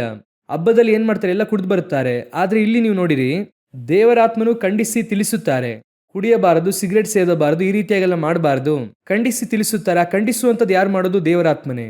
ಅದಕ್ಕೆ ನೀವು ಮಾಡಬೇಕಾಗಿರುವಂಥ ಮೂರನೇ ಬಹಳ ಮುಖ್ಯವಾದಂಥ ವಿಷಯ, ಪರಿಶುದ್ಧಾತ್ಮನಿಗೆ ಏನು ಕೊಡಬೇಕು? ಸ್ಥಳ ಕೊಡಬೇಕು. ಸ್ಥಳ ಕೊಟ್ಟು ಅವರು ಶುದ್ಧೀಕರಿಸುವುದಕ್ಕೆ ನಿಮ್ಮ ಜೀವಿತ ಕೊಡಬೇಕು. ಅದಕ್ಕೆ ನಮಗೆ ಆರಂಭದಲ್ಲಿ ಏನು ಹೇಳಿಕೊಡುತ್ತಾರೆ ಎಂಬುದಾಗಿ ನೋಡೋದಾದರೆ, ಚರ್ಚಿಗೆ ಹೋಗುವಾಗ ಡೈಲಿ ಪ್ರಾರ್ಥನೆ ಮಾಡುವಂತ ಹೇಳುತ್ತಾರೆ. ನಮ್ಮ ಸಭೆಯಲ್ಲಿ ಡೈಲಿ ಪ್ರಾರ್ಥನೆ ಇರುತ್ತೆ 7 to 8. ಅದೇ ರೀತಿಯಾಗಿ ನಮಗೇನು ಹೇಳಿಕೊಡ್ತಿದ್ರು ಅಂದರೆ, ವೈಯಕ್ತಿಕವಾಗಿ ಪ್ರಾರ್ಥಿಸಬೇಕಂತಿದ್ರು. ಆರಂಭದಲ್ಲಿ ನಾವು 3 ಇರುತ್ತಾ ಇದ್ವಿ, ಸ್ನೇಹಿತರು. 3 ಕೂಡ ದೇವರನ್ನು ಅಂಗೀಕರಿಸಿಕೊಂಡವರು. ಡೈಲಿ 1 ಗಂಟೆ ಪ್ರಾರ್ಥನೆ ಮಾಡುತ್ತೇವೆ. ದೇವರಿಗೆ ಗೊತ್ತು. ಎಲ್ಲರೂ ಕಾಲೇಜ್ಗೆ ಹೋಗುವಂಥವರು. ನಾವು 3 ಕೂಡ ಬೆಳಗ್ಗೆ ಎದ್ದು ಡೈಲಿ ಪ್ರಾರ್ಥಿಸ್ತಿದ್ವಿ. ಅದು ನಮ್ಮ ಆತ್ಮಿಕ ಜೀವಿತಕ್ಕೆ ಬಹಳ ಪ್ರಯೋಜನವುಳ್ಳದಾಗಿತ್ತು. ಆ ಒಂದು ಯೌವನ ಪ್ರಾಯದಲ್ಲಿ ಲೋಕವನ್ನು ಜಯಿಸುವುದಕ್ಕೂ ದೇವರಲ್ಲಿ ಸ್ಥಿರಪಡುವುದಕ್ಕೂ, ಸಭೆಯಲ್ಲಿ ಕೂತು ನಾವು ದೇವರ ವಾಕ್ಯವನ್ನು ಫಾಲೋ ಮಾಡುವುದಕ್ಕೆ, ಆ ಆತ್ಮದಲ್ಲಿ ತುಂಬಲ್ಪಟ್ಟು 1 ಗಂಟೆ ಪ್ರಾರ್ಥನೆ ಮಾಡ್ತಿದ್ವಲ್ಲ, ಅದು ಬಹಳ ಪ್ರಯೋಜನವಾಗಿತ್ತು. ನಾವಿವತ್ತು ಏನಂದುಕೊಳ್ಳುತ್ತೇವೆ? ಚರ್ಚಿಗೆ ಬಂದು ಹೋಗ್ತೇವೆ, ಭಾನುವಾರ ಒಂದು ದಿನ ಬಂದು ಹೋದ್ವಿ ಅಂದರೆ ನಮ್ಮ ಆತ್ಮೀಕ ಕರ್ತವ್ಯ ನೆರವೇರಿತು ಎಂಬುದಾಗಿ ಅಂದುಕೊಳ್ಳುತ್ತೇವೆ. ಆದರೆ ಇಲ್ಲ. ನಿಮ್ಮ ಜೀವಿತದಲ್ಲಿ ದೇವರಾತ್ಮನಿಗೆ ಸ್ಥಳ ಕೊಡಿ. ನಿಮಗೂ ದೇವರಾತ್ಮನಿಗೂ ಮನುಷ್ಯನ ಸಂಪರ್ಕ ಇಲ್ಲದೆ ಡೈಲಿ 1 ಅವರಾದರೂ ಪ್ರಾರ್ಥನೆ ಮಾಡಬೇಕು. ನೀವು ದೇವರಾತ್ಮನು ಕೂತುಕೊಂಡು 1 ಗಂಟೆ ಕೂತುಕೊಂಡು ಚೆನ್ನಾಗಿ ಪ್ರಾರ್ಥಿಸಿ ನೋಡಿರಿ. ನಿಮಗೆ ತಿಳಿಯದೇನೆ ನಿಮ್ಮ ಆತ್ಮೀಕ ಜೀವಿತದಲ್ಲಿ ಬಲ ಉಂಟಾಗುತ್ತದೆ. ಹೇಗ್ರಿ ಬರುತ್ತದೆ ಎಂಬುದಾಗಿ ಕೇಳೋದಾದರೆ, ನೀವು ನೋಡಿರಿ, ವೀಕ್ ಆಗಿ ಹಾಸ್ಪಿಟ್ಲಲ್ಲಿ ಮಲಗಿದ್ದೀರಾ ಅಂತ ಇಟ್ಕೊಳ್ಳಿ. ಅಷ್ಟೇ, ಬಹಳ ಸುಸ್ತಾಗಿದ್ದೀರಾ, ನಿಮ್ಮನ್ನು ಮಲಗಿಸಿದ್ದಾರೆ. ನಿಮಗೆ ಬಾಯೊಳಗೆ ಔಷಧಿ ಕೊಡೋಕ್ಕಾಗಲ್ಲ. ಏನು ಮಾಡುತ್ತಾರೆ ಅಂದರೆ ಡ್ರಿಪ್ಸ್ ಹಾಕ್ತಾರೆ ಅಲ್ವಾ? ಡ್ರಿಪ್ಸ್ ಹಾಕ್ತಾರೆ ಅಲ್ವಾ? ಅದರಲ್ಲಿ ಏನು ಮಾಡುತ್ತಾರೆ? ಮೆಡಿಸಿನನ್ನು ಹಾಕ್ತಾರೆ. ಚೆನ್ನಾಗಿ ಗಮನಿಸಿ ನೋಡಿದ್ದೀರಾ? ಒಂದು 2 ಗಂಟೆ ಅಷ್ಟರಲ್ಲಿ ಜ್ವರ ಕಡಿಮೆ ಆಗುತ್ತೆ. ಕಡಿಮೆ ಆಗುತ್ತಾ ಇಲ್ವಾ? ಕಡಿಮೆ ಆಗುತ್ತೆ. ಆಟೋಮೆಟಿಕ್ ಆಗಿ ಬಲ ಬರುತ್ತದೆ. ಆಮೇಲೆ ಒಂದು 2-3 ದಿನ ಅಲ್ಲೇ ಇರುತ್ತೀರಾ. ನೀವೀಗ ಎದ್ದು ಕೂತ್ಕೊಳ್ಳಂಗೆ ಆಗ್ತೀರಾ. ಹೇಗೆ ಬದಲಾಯಿತು? ಹೇಗಾಯಿತು? ಆ ಔಷಧಿ ಒಳಗೆ ಹೋಗಿ ಏನು ಮಾಡುತ್ತಂತ ನಿಮ್ಗೆ ಗೊತ್ತಾ? ಯಾವ ಸ್ಥಳಕ್ಕೆ ಹೋಯ್ತಂತ ಗೊತ್ತಾ? ಆ ಔಷಧಿ ತೆಗೆದುಕೊಳ್ಳುವಾಗ ಆ ಔಷಧಿ ಒಳಗಿರುವಂಥ ಕೆಮಿಕಲು ನಿಮ್ಮ ದೇಹದ ಯಾವ ಭಾಗಕ್ಕೆ ಹೋಯ್ತಂತ ಗೊತ್ತಾ ನಿಮಗೆ? ಗೊತ್ತಿಲ್ಲ. ಒಳಗೆ ಹೋಯಿತು, ಅದು ಅದರ ಕೆಲಸ ಮಾಡಿತು, ಅದಕ್ಕೆ ತಕ್ಕಂಥ ರಿಯಾಕ್ಷನ್ ಗೊತ್ತಾಯಿತು. ಮಲಗಿರುವಂಥ ನೀವು ಎದ್ದು ಕೂತುಕೊಳ್ಳುವಂಥ ಹಂತಕ್ಕೆ ಬಂದ್ರಿ. ಈಗ ಮನೆಗೆ ಹೋಗುವುದಕ್ಕೆ ಹೇಳುತ್ತಾರೆ. ಹೋಗುವಾಗ ಹೇಳುತ್ತಾರೆ, ಈ ರೀತಿ ಡಯಟ್ ಫಾಲೋ ಮಾಡಿ. ಈ ಡಯಟನ್ನು ಡೈಲಿ ಒಂದು ವಾರ ನೀವು ಫಾಲೋ ಮಾಡಿ ಕರೆಕ್ಟಾಗಿ ಮಾತ್ರೆ ತಗೊಂಡ್ರಿ ಅಂದರೆ ಚೆನ್ನಾಗಿ ಗಮನಿಸಿ ನೋಡಿರಿ, ಹಾಗೇ ನಿಮ್ಮ ದೇಹವು ಸುಧಾರಿಸಿಕೊಳ್ಳುತ್ತದೆ. ಈಗ ಆಹಾರ ಒಳಗೆ ಹೋಗಿ ಏನು ಮಾಡುತ್ತಂತ ಗೊತ್ತಾ ನಿಮಗೆ? ಆ ಔಷಧಿ ಏನು ಮಾಡ್ತು ಗೊತ್ತಿಲ್ಲ. ಅದನ್ನು ನೀವು ತೆಗೆದುಕೊಳ್ಳುವಾಗ ಇಲ್ಲಿ ನಿಮ್ಮ ಶರೀರ ಬಲಗೊಳ್ಳುತ್ತದೆ. ಅದೇ ರೀತಿಯೇ ನೀವು ಸತ್ಯವೇದದ ವಾಕ್ಯವನ್ನು ಓದುತ್ತಾ ಡೈಲಿ ಆತ್ಮದಿಂದ ತುಂಬಲ್ಪಟ್ಟು ಪ್ರಾರ್ಥನೆ ಮಾಡುತ್ತಾ ಆಟೋಮೆಟಿಕ್ ಆಗಿ ನಿಮ್ಮ ಆತ್ಮ ಬಲಗೊಳ್ಳುವುದಕ್ಕೆ ಆರಂಭವಾಗುತ್ತದೆ. ನಿಮ್ಮ ಆತ್ಮದಲ್ಲಿ ಸಂತೋಷ ಉಂಟಾಗುತ್ತದೆ. ಅದು ಹೇಗೆ ಹೊರಗೆ ಗೊತ್ತಾಗುತ್ತೆ. ಹೇಗೆ ಒಳಗೆ ಔಷಧಿ ಹೋದ್ರೆ ಹೊರಗೆ ಬಲ ಗೊತ್ತಾಗುತ್ತದೋ ಅದೇ ರೀತಿನೇ ಒಳಗೆ ದೇವರಾತ್ಮನು ಸ್ಥಿರಪಡುತ್ತಾ ವಾಕ್ಯವು ನಿಮ್ಮಲ್ಲಿ ಬೇರೂರುವಾಗ ನಿಮ್ಮ ಆತ್ಮಿಕ ಜೀವಿತ ಜಯ ಹೊಂದುವುದನ್ನು ನೀವು ನೋಡುತ್ತೀರಾ. ನೀವು ಯಾವುದರಲ್ಲಿ ಸೋತಿರುತ್ತೀರೋ ಅದರಲ್ಲಿ ಜಯಿಸುತ್ತೀರಾ. ಯಾವುದರಲ್ಲಿ ಬಿದ್ದಿರುತ್ತೀರೋ ಅದರಲ್ಲಿ ಏಳುತ್ತೀರಾ. ಯಾವುದನ್ನು ಬಿಡುವುದಕ್ಕೆ ಆಗಲ್ಲ ಅನ್ನುತ್ತೀರಾ ಅದನ್ನು ಬಿಡುತ್ತೀರಾ. ಅದಕ್ಕೆ ದೇವರಾತ್ಮನು ನಿಮ್ಮೊಳಗೆ ಬರುವುದಕ್ಕೆ ಸ್ಥಳ ಕೊಡಬೇಕಲ್ವಾ? ಆ ಸ್ಥಳ ಕೊಡುವುದಕ್ಕೆ ಒಂದು ತಾಸಾದ್ರೂ ಬೇಡವಾ? ಡಾಕ್ಟರ್ ಹೇಳುತ್ತಾರೆ 3 ದಿನ ಆದ್ರೂ ಐಸಿಯುಲ್ ಇಡಿ ಅಂತ, ಆಗ್ಲೇ ಕಾಪಾಡೋಕ್ಕಾಗುತ್ತೆ ಎನ್ನುತ್ತಾರೆ. ನೀವು 1 ಗಂಟೆ ದೇವರಾತ್ಮನೊಂದಿಗೆ ಇರ್ರಿ, ಡೈಲಿ ಇರ್ರಿ. ಆ 1 ಗಂಟೆ ದೇವರನ್ನು ಬಿಟ್ಟರೆ ಬೇರೆ ಯಾರಿಗೂ ಅಲ್ಲ ಅಂತ ನಿರ್ಧಾರ ಮಾಡಿ. ನಾನು ದೇವರಾತ್ಮನ ಸಹಾಯದೊಂದಿಗೆ ಹೇಳುತ್ತೇನೆ, ನಾನು ಬಲ ಹೊಂದಿರುವುದರಿಂದ ಹೇಳುತ್ತೇನೆ. ನಿಮ್ಮ ಆತ್ಮೀಕ ಜೀವಿತವನ್ನು ಬಲಪಡಿಸಿ, ಶುದ್ಧೀಕರಿಸಿ, ಉನ್ನತಕ್ಕೇರಿಸಿ ದೇವಜನರಾಗುವಂತೆ ದೇವರಾತ್ಮನು ನಿಮ್ಮನ್ನು ಮಾಡುತ್ತಾರೆ. ಅದು ಖಂಡಿತವಾಗಿ ನಡೆಯುತ್ತದೆ. ಆದರೆ ನೀವು 1 ಗಂಟೆ ಕೊಡದೆ ಇದು ಹೇಗಿರುತ್ತದೆ ಗೊತ್ತಾ? ಕೆಲವರೆಲ್ಲ ಮನೆಯಲ್ಲಿ ಈ ಸಹೋದರಿಗಳು ಚೆನ್ನಾಗಿ ಕೆಲಸ ಮಾಡ್ತಾರೆ, ಸರಿಯಾಗಿ ಊಟ ಮಾಡಲ್ಲ ನೋಡಿ. ಅವ್ರು ಚೆನ್ನಾಗಿ ಕೆಲಸ ಮಾಡ್ತಾರೆ, ಮನೆ ಪಾತ್ರೆ ತೊಳೆಯೋದು, ಬಟ್ಟೆ ಒಗೆಯೋದು ಎಲ್ಲ ಕೆಲಸ ಮಾಡಿ ಕೆಲವರು ಆಚೆ ಎಲ್ಲ ಕೆಲಸಕ್ಕೆ ಹೋಗ್ತಾರೆ. ಆಮೇಲೆ ತಲೆ ಸುತ್ತಿ ಬೀಳುವ ಹಾಗೆ ಬೀಳುತ್ತಾರೆ. ಏನಂದ್ರೆ ಬೆಳಗ್ಗೆಯಿಂದ ಊಟ ಮಾಡಿಲ್ಲ, ಮರ್ತೋದೆ ಅಂತಾರೆ. ತಿನ್ನೋದನ್ನು ಏನು ಮಾಡಿದ್ದಾರೆ? ಮರೆತು ಹೋಗಿದ್ದಾರೆ. ಆದರೆ ತಿನ್ನೋದನ್ನು ಮರೆತ ಕೂಡಲೇ ಬಾಡಿಗೆ ಆಟೋಮೆಟಿಕ್ ಆಗಿ ಏನಾಯಿತು? ವೀಕ್ ಆಗುತ್ತದೆ. ಅದೇ ರೀತಿಯಾಗಿ ನೀವು ತಿಳಿಯದೇನೆ ಪ್ರಾರ್ಥನೆ ಮಾಡದ ಹಾಗೆ ಇದ್ದು ವಾಕ್ಯವನ್ನು ಸರಿಯಾಗಿ ಓದದ ಹಾಗೆ ಇದ್ದು ನಿಮ್ಮ ಆತ್ಮ ಬಲಹೀನವಾಗುತ್ತಲೇ ಹೋಗುತ್ತದೆ. ನೀವು ಒಂದೇ ದಿನದಲ್ಲಿ ಪಾಪದಲ್ಲಿ ಬೀಳುವುದಿಲ್ಲ, ಅದು ಒಂದು ಪ್ರಾಸೆಸ್. ನೀವು ಬಲ ಹೊಂದುತ್ತಾ ನಿಮ್ಮೊಳಗಿಂದ ಪರಿಶುದ್ಧಾತ್ಮ ನಿಮ್ಮನ್ನು ಶುದ್ಧೀಕರಿಸುತ್ತಲೇ ಇರುತ್ತಾರೆ. ಲೋಕದಲ್ಲಿರುವಂತೆ ಎಲ್ಲಾ ಪರಿಶುದ್ಧವಂತರು ಅವರು ಒಂದೇ ದಿನದಲ್ಲಿ ಪರಿಶುದ್ಧರಾಗಿ ಮಾರ್ಪಡಲಿಲ್ಲ. 50 ವರ್ಷವಾದ ನಂತರವಾಗಿ ಅವರು ದೊಡ್ಡ ಪರಿಶುದ್ಧರಾಗಿ ಮಾರ್ಪಟ್ಟಿದ್ದಾರೆ. ಕಾರಣ ಏನೆಂದರೆ ಈ 50 ವರ್ಷ ಕೂಡ ದೇವರಾತ್ಮನು ಅವರನ್ನು ಚೆನ್ನಾಗಿ ಬಲಪಡಿಸಿ ದೇವರೊಂದಿಗೆ ನಡೆದು ಸಂಚರಿಸಿ 300 ವರ್ಷವಾದ ನಂತರ ಹನೋಕನು ಎತ್ತಲ್ಪಟ್ಟನು. ಅವರು 300 ವರ್ಷಕ್ಕಿಂತ ಮುಂಚೆ ಸಂಚರಿಸುವುದಕ್ಕೆ ಆರಂಭಿಸಿದ್ರು, ಆದ್ರೆ ಮೊದಲನೇ ದಿನವೇ ಎತ್ತಲ್ಪಡಲಿಲ್ಲ. 300 ವರ್ಷವಾದ ನಂತರ ಎತ್ತಲ್ಪಟ್ಟರು. ಕಾರಣ 300 ವರ್ಷ ಎನ್ನುವಂಥದ್ದು ಒಂದು ಪ್ರಾಸೆಸ್, ಅದು ಒಂದು ಪ್ರಾಸೆಸ್. ಅದೇ ರೀತಿಯಾಗಿ ನೀವು ಪ್ರತಿದಿನವೂ ಕೂಡ ವೈಯಕ್ತಿಕವಾಗಿ ಪ್ರಾರ್ಥಿಸಿ ವಾಕ್ಯವನ್ನು ಓದಿ ಒಂದು ಗಂಟೆ, ಆ 1 ಗಂಟೆ ದೇವರಿಗೆ ಎಂಬುದಾಗಿ ಬಿಟ್ಬಿಡಬೇಕು. ಅದನ್ನು ಯಾವುದೇ ಕಾರಣಕ್ಕೂ ಮಾರ್ಪಡಿಸಬಾರದು. ನೀವು ಆ ರೀತಿಯಾಗಿ ಮಾಡಿ ನೋಡಿ, ನಿಮ್ಮ ಆತ್ಮಿಕ ಜೀವಿತ ಹೇಗೆ ಬದಲಾಗುತ್ತದೆ ನೋಡಿ. ನೀವು ದೇವಜನರಾಗುವಂತೆ ದೇವರು ನಿಮಗೆ ಸಹಾಯ ಮಾಡುತ್ತಾರೆ. ಒಂದು ವಾಕ್ಯ ಓದಿರಿ, ಮುಗಿಸೋಣ. 2 ಕೊರಿಂಥದವರಿಗೆ ಬರೆದ ಪತ್ರಿಕೆ 7ನೇ ಅಧ್ಯಾಯ 1ನೇ ವಾಕ್ಯ ಓದಿರಿ. 2 ಕೊರಿಂಥದವರಿಗೆ ಬರೆದ ಪತ್ರಿಕೆ 7ನೇ ಅಧ್ಯಾಯ 1ನೇ ವಾಕ್ಯ. ಪ್ರಿಯರೇ, ಈ ವಾಗ್ದಾನಗಳು ನಮಗಿರುವುದರಿಂದ ನಾವು ಶರೀರಾತ್ಮಗಳ ಕಲ್ಮಶಗಳನ್ನು ತೊಲಗಿಸಿ ನಮ್ಮನ್ನು ಶುಚಿ ಮಾಡಿಕೊಂಡು ದೇವರ ಭಯದಿಂದ ಕೂಡಿದವರಾಗಿ ಪವಿತ್ರತ್ವವನ್ನು ಸಿದ್ಧಿಗೆ ತರುವುದಕ್ಕೆ ಪ್ರಯತ್ನಿಸೋಣ. ಅಲ್ಲಿ ವಾಕ್ಯ ಏನು ಹೇಳುತ್ತದೆ? ಪವಿತ್ರತ್ವವನ್ನು ಹೇಗೆ ತರುವುದಕ್ಕೆ ಎಂಬುದಾಗಿ ಇದೆ. ಸಿದ್ಧಿಗೆ ತರುವುದಕ್ಕೆ ಪ್ರಯತ್ನಿಸೋಣ. ಅದನ್ನೇ ಹೇಳಿದೆ, ಒನ್ಸ್ ಸೇವ್ಡ್ ಎವರ್ ಸೇವ್ಡ್ ಅಲ್ಲ. ಒಂದು ಸಾರಿ ರಕ್ಷಣೆ ಹೊಂದಿದ್ರೆ ಪರಲೋಕಕ್ಕೆ ಹೋಗಬಹುದೆಂದು ಬೈಬಲಲ್ಲಿ ಇಲ್ಲವೇ ಇಲ್ಲ. ನಿಮ್ಮ ಪವಿತ್ರತ್ವ ಏನಾಗಬೇಕು? ಸಿದ್ಧಿಗೆ ಬರಬೇಕು. ಒಂದು ದಿನ ಪರಿಶುದ್ಧನಾಗಲ್ಪಟ್ಟು ಸಭೆಯೊಳಗೆ ಬಂದಂತಹ ನಾವು ದೇವ ಜನರಾಗಬೇಕು. ಹೇಗೆ ಆಗಬೇಕು? ಪೂರ್ಣ ಪರಿಶುದ್ಧರಾಗಿ ಮಾರ್ಪಡಬೇಕು. ನಿಮ್ಮ ಪವಿತ್ರತ್ವವು ಸಿದ್ಧಿಗೆ ತರುವುದಕ್ಕೆ ಪ್ರಯತ್ನಿಸೋಣ. ಅಲ್ಲಿ ವಾಕ್ಯ ಏನು ಹೇಳುತ್ತದೆ? ಮತ್ತೊಮ್ಮೆ ವಾಕ್ಯ ಓದಿರಿ. 2 ಕೊರಿಂಥದವರಿಗೆ 7ನೇ ಅಧ್ಯಾಯ 1ನೇ ವಾಕ್ಯ. ಪ್ರಿಯರೇ, ಈ ವಾಗ್ದಾನಗಳು ನಮಗಿರುವುದರಿಂದ ನಾವು ಶರೀರ ಆತ್ಮಗಳ ಕಲ್ಮಶವನ್ನು ತೊಲಗಿಸಿ ನಮ್ಮನ್ನು ಶುಚಿ ಮಾಡಿಕೊಂಡು ದೇವರ ಭಯದಿಂದ ಕೂಡಿದವರಾಗಿ ಪವಿತ್ರತ್ವವನ್ನು ಸಿದ್ಧಿಗೆ ತರುವುದಕ್ಕೆ ಪ್ರಯತ್ನಿಸೋಣ. ಸಿದ್ಧಿಗೆ ತರುವುದಕ್ಕೆ ಅಂದರೆ ಫ್ಯೂಚರ್ ಮಾಡೋಣ, ಪೂರ್ಣರಾಗೋಣ. ದೇವರ ಭಯದೊಂದಿಗೆ ಮಾಡಿ. ಆ ರೀತಿಯಾಗಿ ಪೂರ್ಣರಾಗಿ ಮಾರ್ಪಡುವಾಗ ನೀವು ಪರಿಶುದ್ಧರಾಗಲ್ಪಟ್ಟು ತಂದೆಯಾದ ದೇವರ ಮುಂಭಾಗದಲ್ಲಿ ಅರಸರಾಗಿಯೂ ಯಾಜಕರಾಗಿ ಹೋಗಿ ನಿಲ್ಲುತ್ತೀರಿ. ಸೊ ಇದು ಒಂದು ಪ್ರಾಸೆಸ್ ಆರಂಭಿಸಿದ್ದಾರೆ. ನಿಮ್ಮನ್ನು ಯಾತಕ್ಕೋಸ್ಕರವಾಗಿ ಪರಿಶುದ್ಧರನ್ನಾಗಿ ಮಾಡಿ ಸಭೆಯೊಳಗೆ ಕರೆತಂದರು ಅಂದರೆ ಒಂದೊಂದು ದಿನವೂ ಪರಿಶುದ್ಧರಾಗುವುದಕ್ಕೆ, ಒಂದೊಂದು ದಿನವೂ ಕೂಡ ಪರಿಶುದ್ಧರಾಗಿ ಅದೇ ವಾಕ್ಯ ಹೇಳುತ್ತದೆ. ಪರಿಶುದ್ಧನು ಇನ್ನೂ ಪರಿಶುದ್ಧನಾಗಿರಲಿ. ಇನ್ನೂ ಪರಿಶುದ್ಧತೆ ಎಲ್ಲಿಯವರೆಗೂ? ಪೂರ್ಣರಾಗುವ ತನಕ. ಪೂರ್ಣತೆ ಅಂದರೆ ಏನು? ಪರಿಶುದ್ಧತೆಯ ಪೂರ್ಣತೆ ಯೇಸು. ಅವರೇ ಹೇಳುತ್ತಾರೆ, ನಾನು ಪರಿಶುದ್ಧನಾಗಿರೋ ಪ್ರಕಾರ ನೀವು ಸಹ ಪರಿಶುದ್ಧರಾಗಿರಿ ಎಂದು. ಆ ಪರಿಶುದ್ಧತೆಯನ್ನು ನೀವು ಹೊಂದಿಕೊಳ್ಳುವ ತನಕ ಸಿದ್ಧಿಗೆ ತರುವುದಕ್ಕೆ ಪ್ರಯತ್ನಿಸೋಣ. ಅದನ್ನೇ ಇಬ್ರಿಯ ಪುಸ್ತಕದಲ್ಲಿ ಓದುತ್ತೇವೆ. ನಾವು ಸಿದ್ಧಿಗೆ ಬರುವಂತೆ ಸಾಗೋಣ. ಇವತ್ತಿನಿಂದ ನಮಗೆ ಒಂದು ಅರ್ಥವಾಗಬೇಕು. ನಾನು ಸಭೆಗೆ ಬರುವಾಗ ಪರಿಶುದ್ಧನಾಗಿಯೇ ಸಭೆಗೆ ಕರೆತರಲ್ಪಟ್ಟೆ. ಆದರೆ ಯಾಕೆ ಕರೆತಂದರು? ಪರಿಶುದ್ಧತೆಯಲ್ಲಿ ಪೂರ್ಣರಾಗಿ ತಂದೆಯ ಮುಂಭಾಗದಲ್ಲಿ ನಿಲ್ಲುವುದಕ್ಕೆ. ಅದಕ್ಕೆ ನಾನು ಏನು ಮಾಡಬೇಕು? ಮೊದಲನೆಯದಾಗಿ ವಾಕ್ಯದಿಂದ ನಾನು ತೊಳೆಯಲ್ಪಡಬೇಕು, ಶುದ್ಧೀಕರಿಸಲ್ಪಡಬೇಕು. ಒಂದೊಂದು ದಿನವೂ ಕೂಡ ವಾಕ್ಯ. ಈಗ ನೀವು ನನ್ನ ವಾಕ್ಯದ ದೆಸೆಯಿಂದ ಏನಾಗಿದ್ದೀರಾ? ಶುದ್ಧರಾಗಿದ್ದೀರಿ. ನೆಕ್ಸ್ಟ್ ಪರಿಶುದ್ಧಾತ್ಮನಿಂದ ಏನಾಗಬೇಕು? ಶುದ್ಧೀಕರಿಸಲ್ಪಡಬೇಕು, ತೊಳೆಯಲ್ಪಡಬೇಕು. ಪರಿಶುದ್ಧಾತ್ಮನ ಶಬ್ದಕ್ಕೆ ಕಿವಿಗೊಡಬೇಕು. ಪರಿಶುದ್ಧಾತ್ಮನಿಗೆ ನನ್ನನ್ನು ನಾನು ಬಿಟ್ಕೊಡಬೇಕು. ಒಂದೊಂದು ದಿನವೂ ದೇವರೊಂದಿಗೆ ಸಂಚರಿಸಬೇಕು. ದೇವರಾತ್ಮನನ್ನು ನಾನು ಬಲಪಡಿಸಬೇಕು. ಆ ರೀತಿಯಾಗಿ ಬಲ ಹೊಂದುತ್ತಾ ನಾನು ಪರಿಶುದ್ಧತೆಯ ಮೇಲೆ ಪರಿಶುದ್ಧತೆಯನ್ನು ಹೊಂದುತ್ತೇನೆ. ಆ ಪರಿಶುದ್ಧತೆ ಪೂರ್ಣವಾಗುವಂತ ಸ್ಥಳಕ್ಕೆ ಬರುತ್ತದೆ. ಒಂದು ದಿನ ನಾನು ಪೂರ್ಣನಾಗಿ ತಂದೆಯಾದ ದೇವರ ಮುಂಭಾಗದಲ್ಲಿ ಅರಸನಾಗಿಯೂ ಯಾಜಕನಾಗಿ ಹೋಗಿ ನಿಲ್ಲುತ್ತೇನೆ. ಹಲ್ಲೆಲೂಯಾ. ಇದುವೇ ಪ್ರಾಸೆಸ್. ಈ ಪ್ರಾಸೆಸ್ ಅಲ್ಲಿ ನೀವು ಮೊದಲನೇ ಸ್ಟೇಜನ್ನು ಮುಗಿಸಿ ಒಳಗೆ ಬಂದಿದ್ದೀರಾ. ಇನ್ನು 2 ಸ್ಟೇಜ್ ಇದೆ. ಒಂದು ವಾಕ್ಯ, ಇನ್ನೊಂದು ಪರಿಶುದ್ಧಾತ್ಮನು. ಇದಕ್ಕೆ ಡೈಲಿ ನೀವು ಸ್ಥಳ ಕೊಡಿ. ಒಂದು ದಿನ ಕ್ರಿಸ್ತನು ಬರುವಾಗ ನಾವು ಆತನ ಹಾಗೆಯೇ ಪರಿಶುದ್ಧರಾಗಿ ಪರಲೋಕ ರಾಜ್ಯದಲ್ಲಿ ನಿಲ್ಲುತ್ತೇವೆ. ಹಲ್ಲೆಲೂಯಾ. ನಾವು ಪ್ರಾರ್ಥಿಸೋಣ. ಎದ್ದು ನಿಂತುಕೊಳ್ಳೋಣ ದೇವರ ಸಮ್ಮುಖದಲ್ಲಿ. ಕರಗಳನ್ನು ಮೇಲೆತ್ತಿ ದೇವರ ಸಮ್ಮುಖದಲ್ಲಿ ಒಪ್ಪಿಸಿಕೊಳ್ಳೋಣ. ದೇವರೇ, ನಾವು ಪೂರ್ಣ ಪರಿಶುದ್ಧರಾಗಿ ಇರುವಂತೆ, ಆ ರೀತಿ ಬಯಸುವವರು, ಆಸೆ ಪಡುವಂಥವರು, ನಾನು ತಂದೆಯಾದ ದೇವರ ಮುಂಭಾಗದಲ್ಲಿ ಅರಸನಾಗಿಯೂ ಯಾಜಕನಾಗಿ ಹೋಗಿ ನಿಲ್ಲಬೇಕೆಂದು ನೆನೆಸುವವರು. ನೀವು ಲೋಕದಲ್ಲಿರುವಾಗ ಯೇಸುವಿನ ರಕ್ತದಿಂದ ತೊಳೆಯಲ್ಪಟ್ಟು ಒಳಗೆ ಕರೆತರಲ್ಪಟ್ಟಿದ್ದೀರಿ, ಪರಿಶುದ್ಧರಾಗಲ್ಪಟ್ಟಿದ್ದೀರಿ. ಆದರೆ ಇನ್ನು ಮುಂದೆ ದೇವಜನರಾಗುವಂತೆ ಮಾರ್ಪಡಲಿದ್ದೀರಿ. ವಾಕ್ಯ ಹೇಳುತ್ತದೆ, ಪವಿತ್ರತ್ವವನ್ನು ಸಿದ್ಧಿಗೆ ತರುವುದಕ್ಕಾಗಿ ನಾವು ಇನ್ನು ಮುಂದೆ ಪ್ರಯತ್ನಿಸಲಿದ್ದೇವೆ. ವಾಕ್ಯದಿಂದಲೂ ದೇವರಾತ್ಮನಿಂದಲೂ ನೀವು ಶುದ್ಧೀಕರಿಸಲ್ಪಡಲಿದ್ದೀರಿ. ಕರ್ತನು ನಿಮ್ಮನ್ನು ಶುದ್ಧೀಕರಿಸುತ್ತಾರೆ. ಬಿಟ್ಟುಕೊಡಿರಿ ದೇವರಾತ್ಮನ ಮಾತಿಗೆ, ದೇವರ ವಾಕ್ಯಕ್ಕೆ ನಿಮ್ಮನ್ನು ಬಿಟ್ಟುಕೊಡ್ರಿ.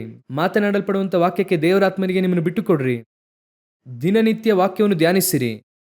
2ನೇದಾಗಿ ದೇವರಾತ್ಮನಿಗೆ ನಿಮ್ಮ ಜೀವಿತದಲ್ಲಿ ಸ್ಥಳ ಕೊಡಿ.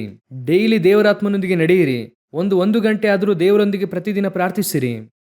ಒಂದು ಪ್ರತ್ಯೇಕ ಕೋಣೆಯಲ್ಲಿ ನಿಮಗೂ ದೇವರಾತ್ಮನಿಗೂ ಬಿಟ್ಟು ಬೇರೆ ಯಾರಿಗೂ ಸ್ಥಳ ಕೊಡದೆ ಒಂದು ಗಂಟೆ ಆದರೂ ನೀವು ದೇವರಾತ್ಮನು 1 ಗಂಟೆ ಸಮಯ.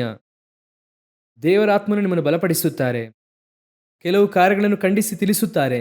ನಿಮ್ಮ ಬಲಹೀನತೆಯಲ್ಲಿ ಆತನು ಬಲಪಡಿಸುತ್ತಾರೆ. ಅವರೇ ನಿಮ್ಮನ್ನು ಪೂರ್ಣ ಮದಲಗಿತ್ತಿಯನ್ನಾಗಿ ಮಾರ್ಪಡಿಸಿ ಅರಸನ ಕೈಯಲ್ಲಿ ಒಪ್ಪಿಸಲಿದ್ದಾರೆ. ಅರಸನಾಗಿರುವಂಥ ಯೇಸುವಿನ ಮುಂಭಾಗದಲ್ಲಿ ಕೊಂಡು ಹೋಗುವಂಥವ್ರು ಅವರೇ. ಒಪ್ಪಿಸಿಕೊಳ್ಳುವ ಈ ಒಂದು ಆಸೆ, ಬಯಕೆ ನನಗೆ ಇದೆ. ದೇವರು ನನ್ನೊಂದಿಗೆ ಮಾತನಾಡಿದ್ದಾರೆ. ಪೂರ್ಣರಾಗುವುದಕ್ಕಾಗಿ ನಾವು ಸಾಗುತ್ತೇವೆ. ನಿಮ್ಮ ಕರಗಳನ್ನು ದೇವರಿಗೆ ನೇರವಾಗಿ ಎತ್ತಿ, ದೇವರೇ, ನಿಮ್ಮ ಕೃಪೆಯುಳ್ಳ ಕರದ ಕೆಳಗೆ ತಗ್ಗಿಸಿಕೊಳ್ಳುತ್ತೇನೆ, ಬಿಟ್ಟುಕೊಡುತ್ತೇನೆ. ದೇವರೇ, ನನ್ನನ್ನು ಶುದ್ಧೀಕರಿಸಿರಿ ಅಪ್ಪ. ಒಪ್ಪಿಸಿಕೊಡೋಣವ. ಒಳ್ಳೆಯ ತಂದೆಯೇ, ಸರ್ವಶಕ್ತನಾದ ನಮ್ಮ ದೇವರೇ, ಕರ್ತನೆ, ನಿಮ್ಮ ರಕ್ತದಿಂದ ತೊಳೆಯಲ್ಪಟ್ಟು ಕರೆತರಲ್ಪಟ್ಟಂತ ಈ ಪರಿಶುದ್ಧರಾಗಲ್ಪಟ್ಟವರಿಗೆ, ಕರ್ತನೆ, ಇನ್ನೂ ಪರಿಶುದ್ಧರಾಗುವುದರ ಕುರಿತು, ಹೇಗೆ ಪರಿಶುದ್ಧರಾಗಬೇಕು ಎನ್ನುವುದರ ಕುರಿತು, ವಾಕ್ಯದಿಂದಲೂ ಆತ್ಮದಿಂದಲೂ ಶುದ್ಧೀಕರಿಸಲ್ಪಡುವುದರ ಕುರಿತಾಗಿ, ವಾಕ್ಯದಿಂದಲೂ ಜಲದಿಂದಲೂ ಮುಳುಗುವುದರ ಕುರಿತಾಗಿ ದೇವರಾತ್ಮನು ತಿಳಿಸಿಕೊಟ್ಟಂತ ಕೃಪೆಗಾಗಿ ಸ್ತೋತ್ರ. ಈ ವಾಕ್ಯವು 100ಕ್ಕೆ 100ರಷ್ಟು ಫಲ ಕೊಡಲಿ ಅಪ್ಪ. 100ಕ್ಕೆ 100ರಷ್ಟು ಫಲ ಕೊಡಲಿ ಅಪ್ಪ. ಈ ವಾಕ್ಯವನ್ನು ಸೈತಾನನು ಕದ್ದುಕೊಳ್ಳದ ಹಾಗೆ ಕರ್ತನೆ ಬೇಲಿ ಹಾಕಿ ಕಾದುಕೊಳ್ಳಿರಿ. ಮಹಿಮೆಯುಳ್ಳ ಕರದ ಕೆಳಗೆ ಒಪ್ಪಿಸಿಕೊಡುತ್ತೇವೆ ನಮ್ಮ ದೇವರಾದ ಯೇಸುವಿನ ನಾಮದಲ್ಲಿ ತಂದೆಯೇ, ಆಮೇನ್.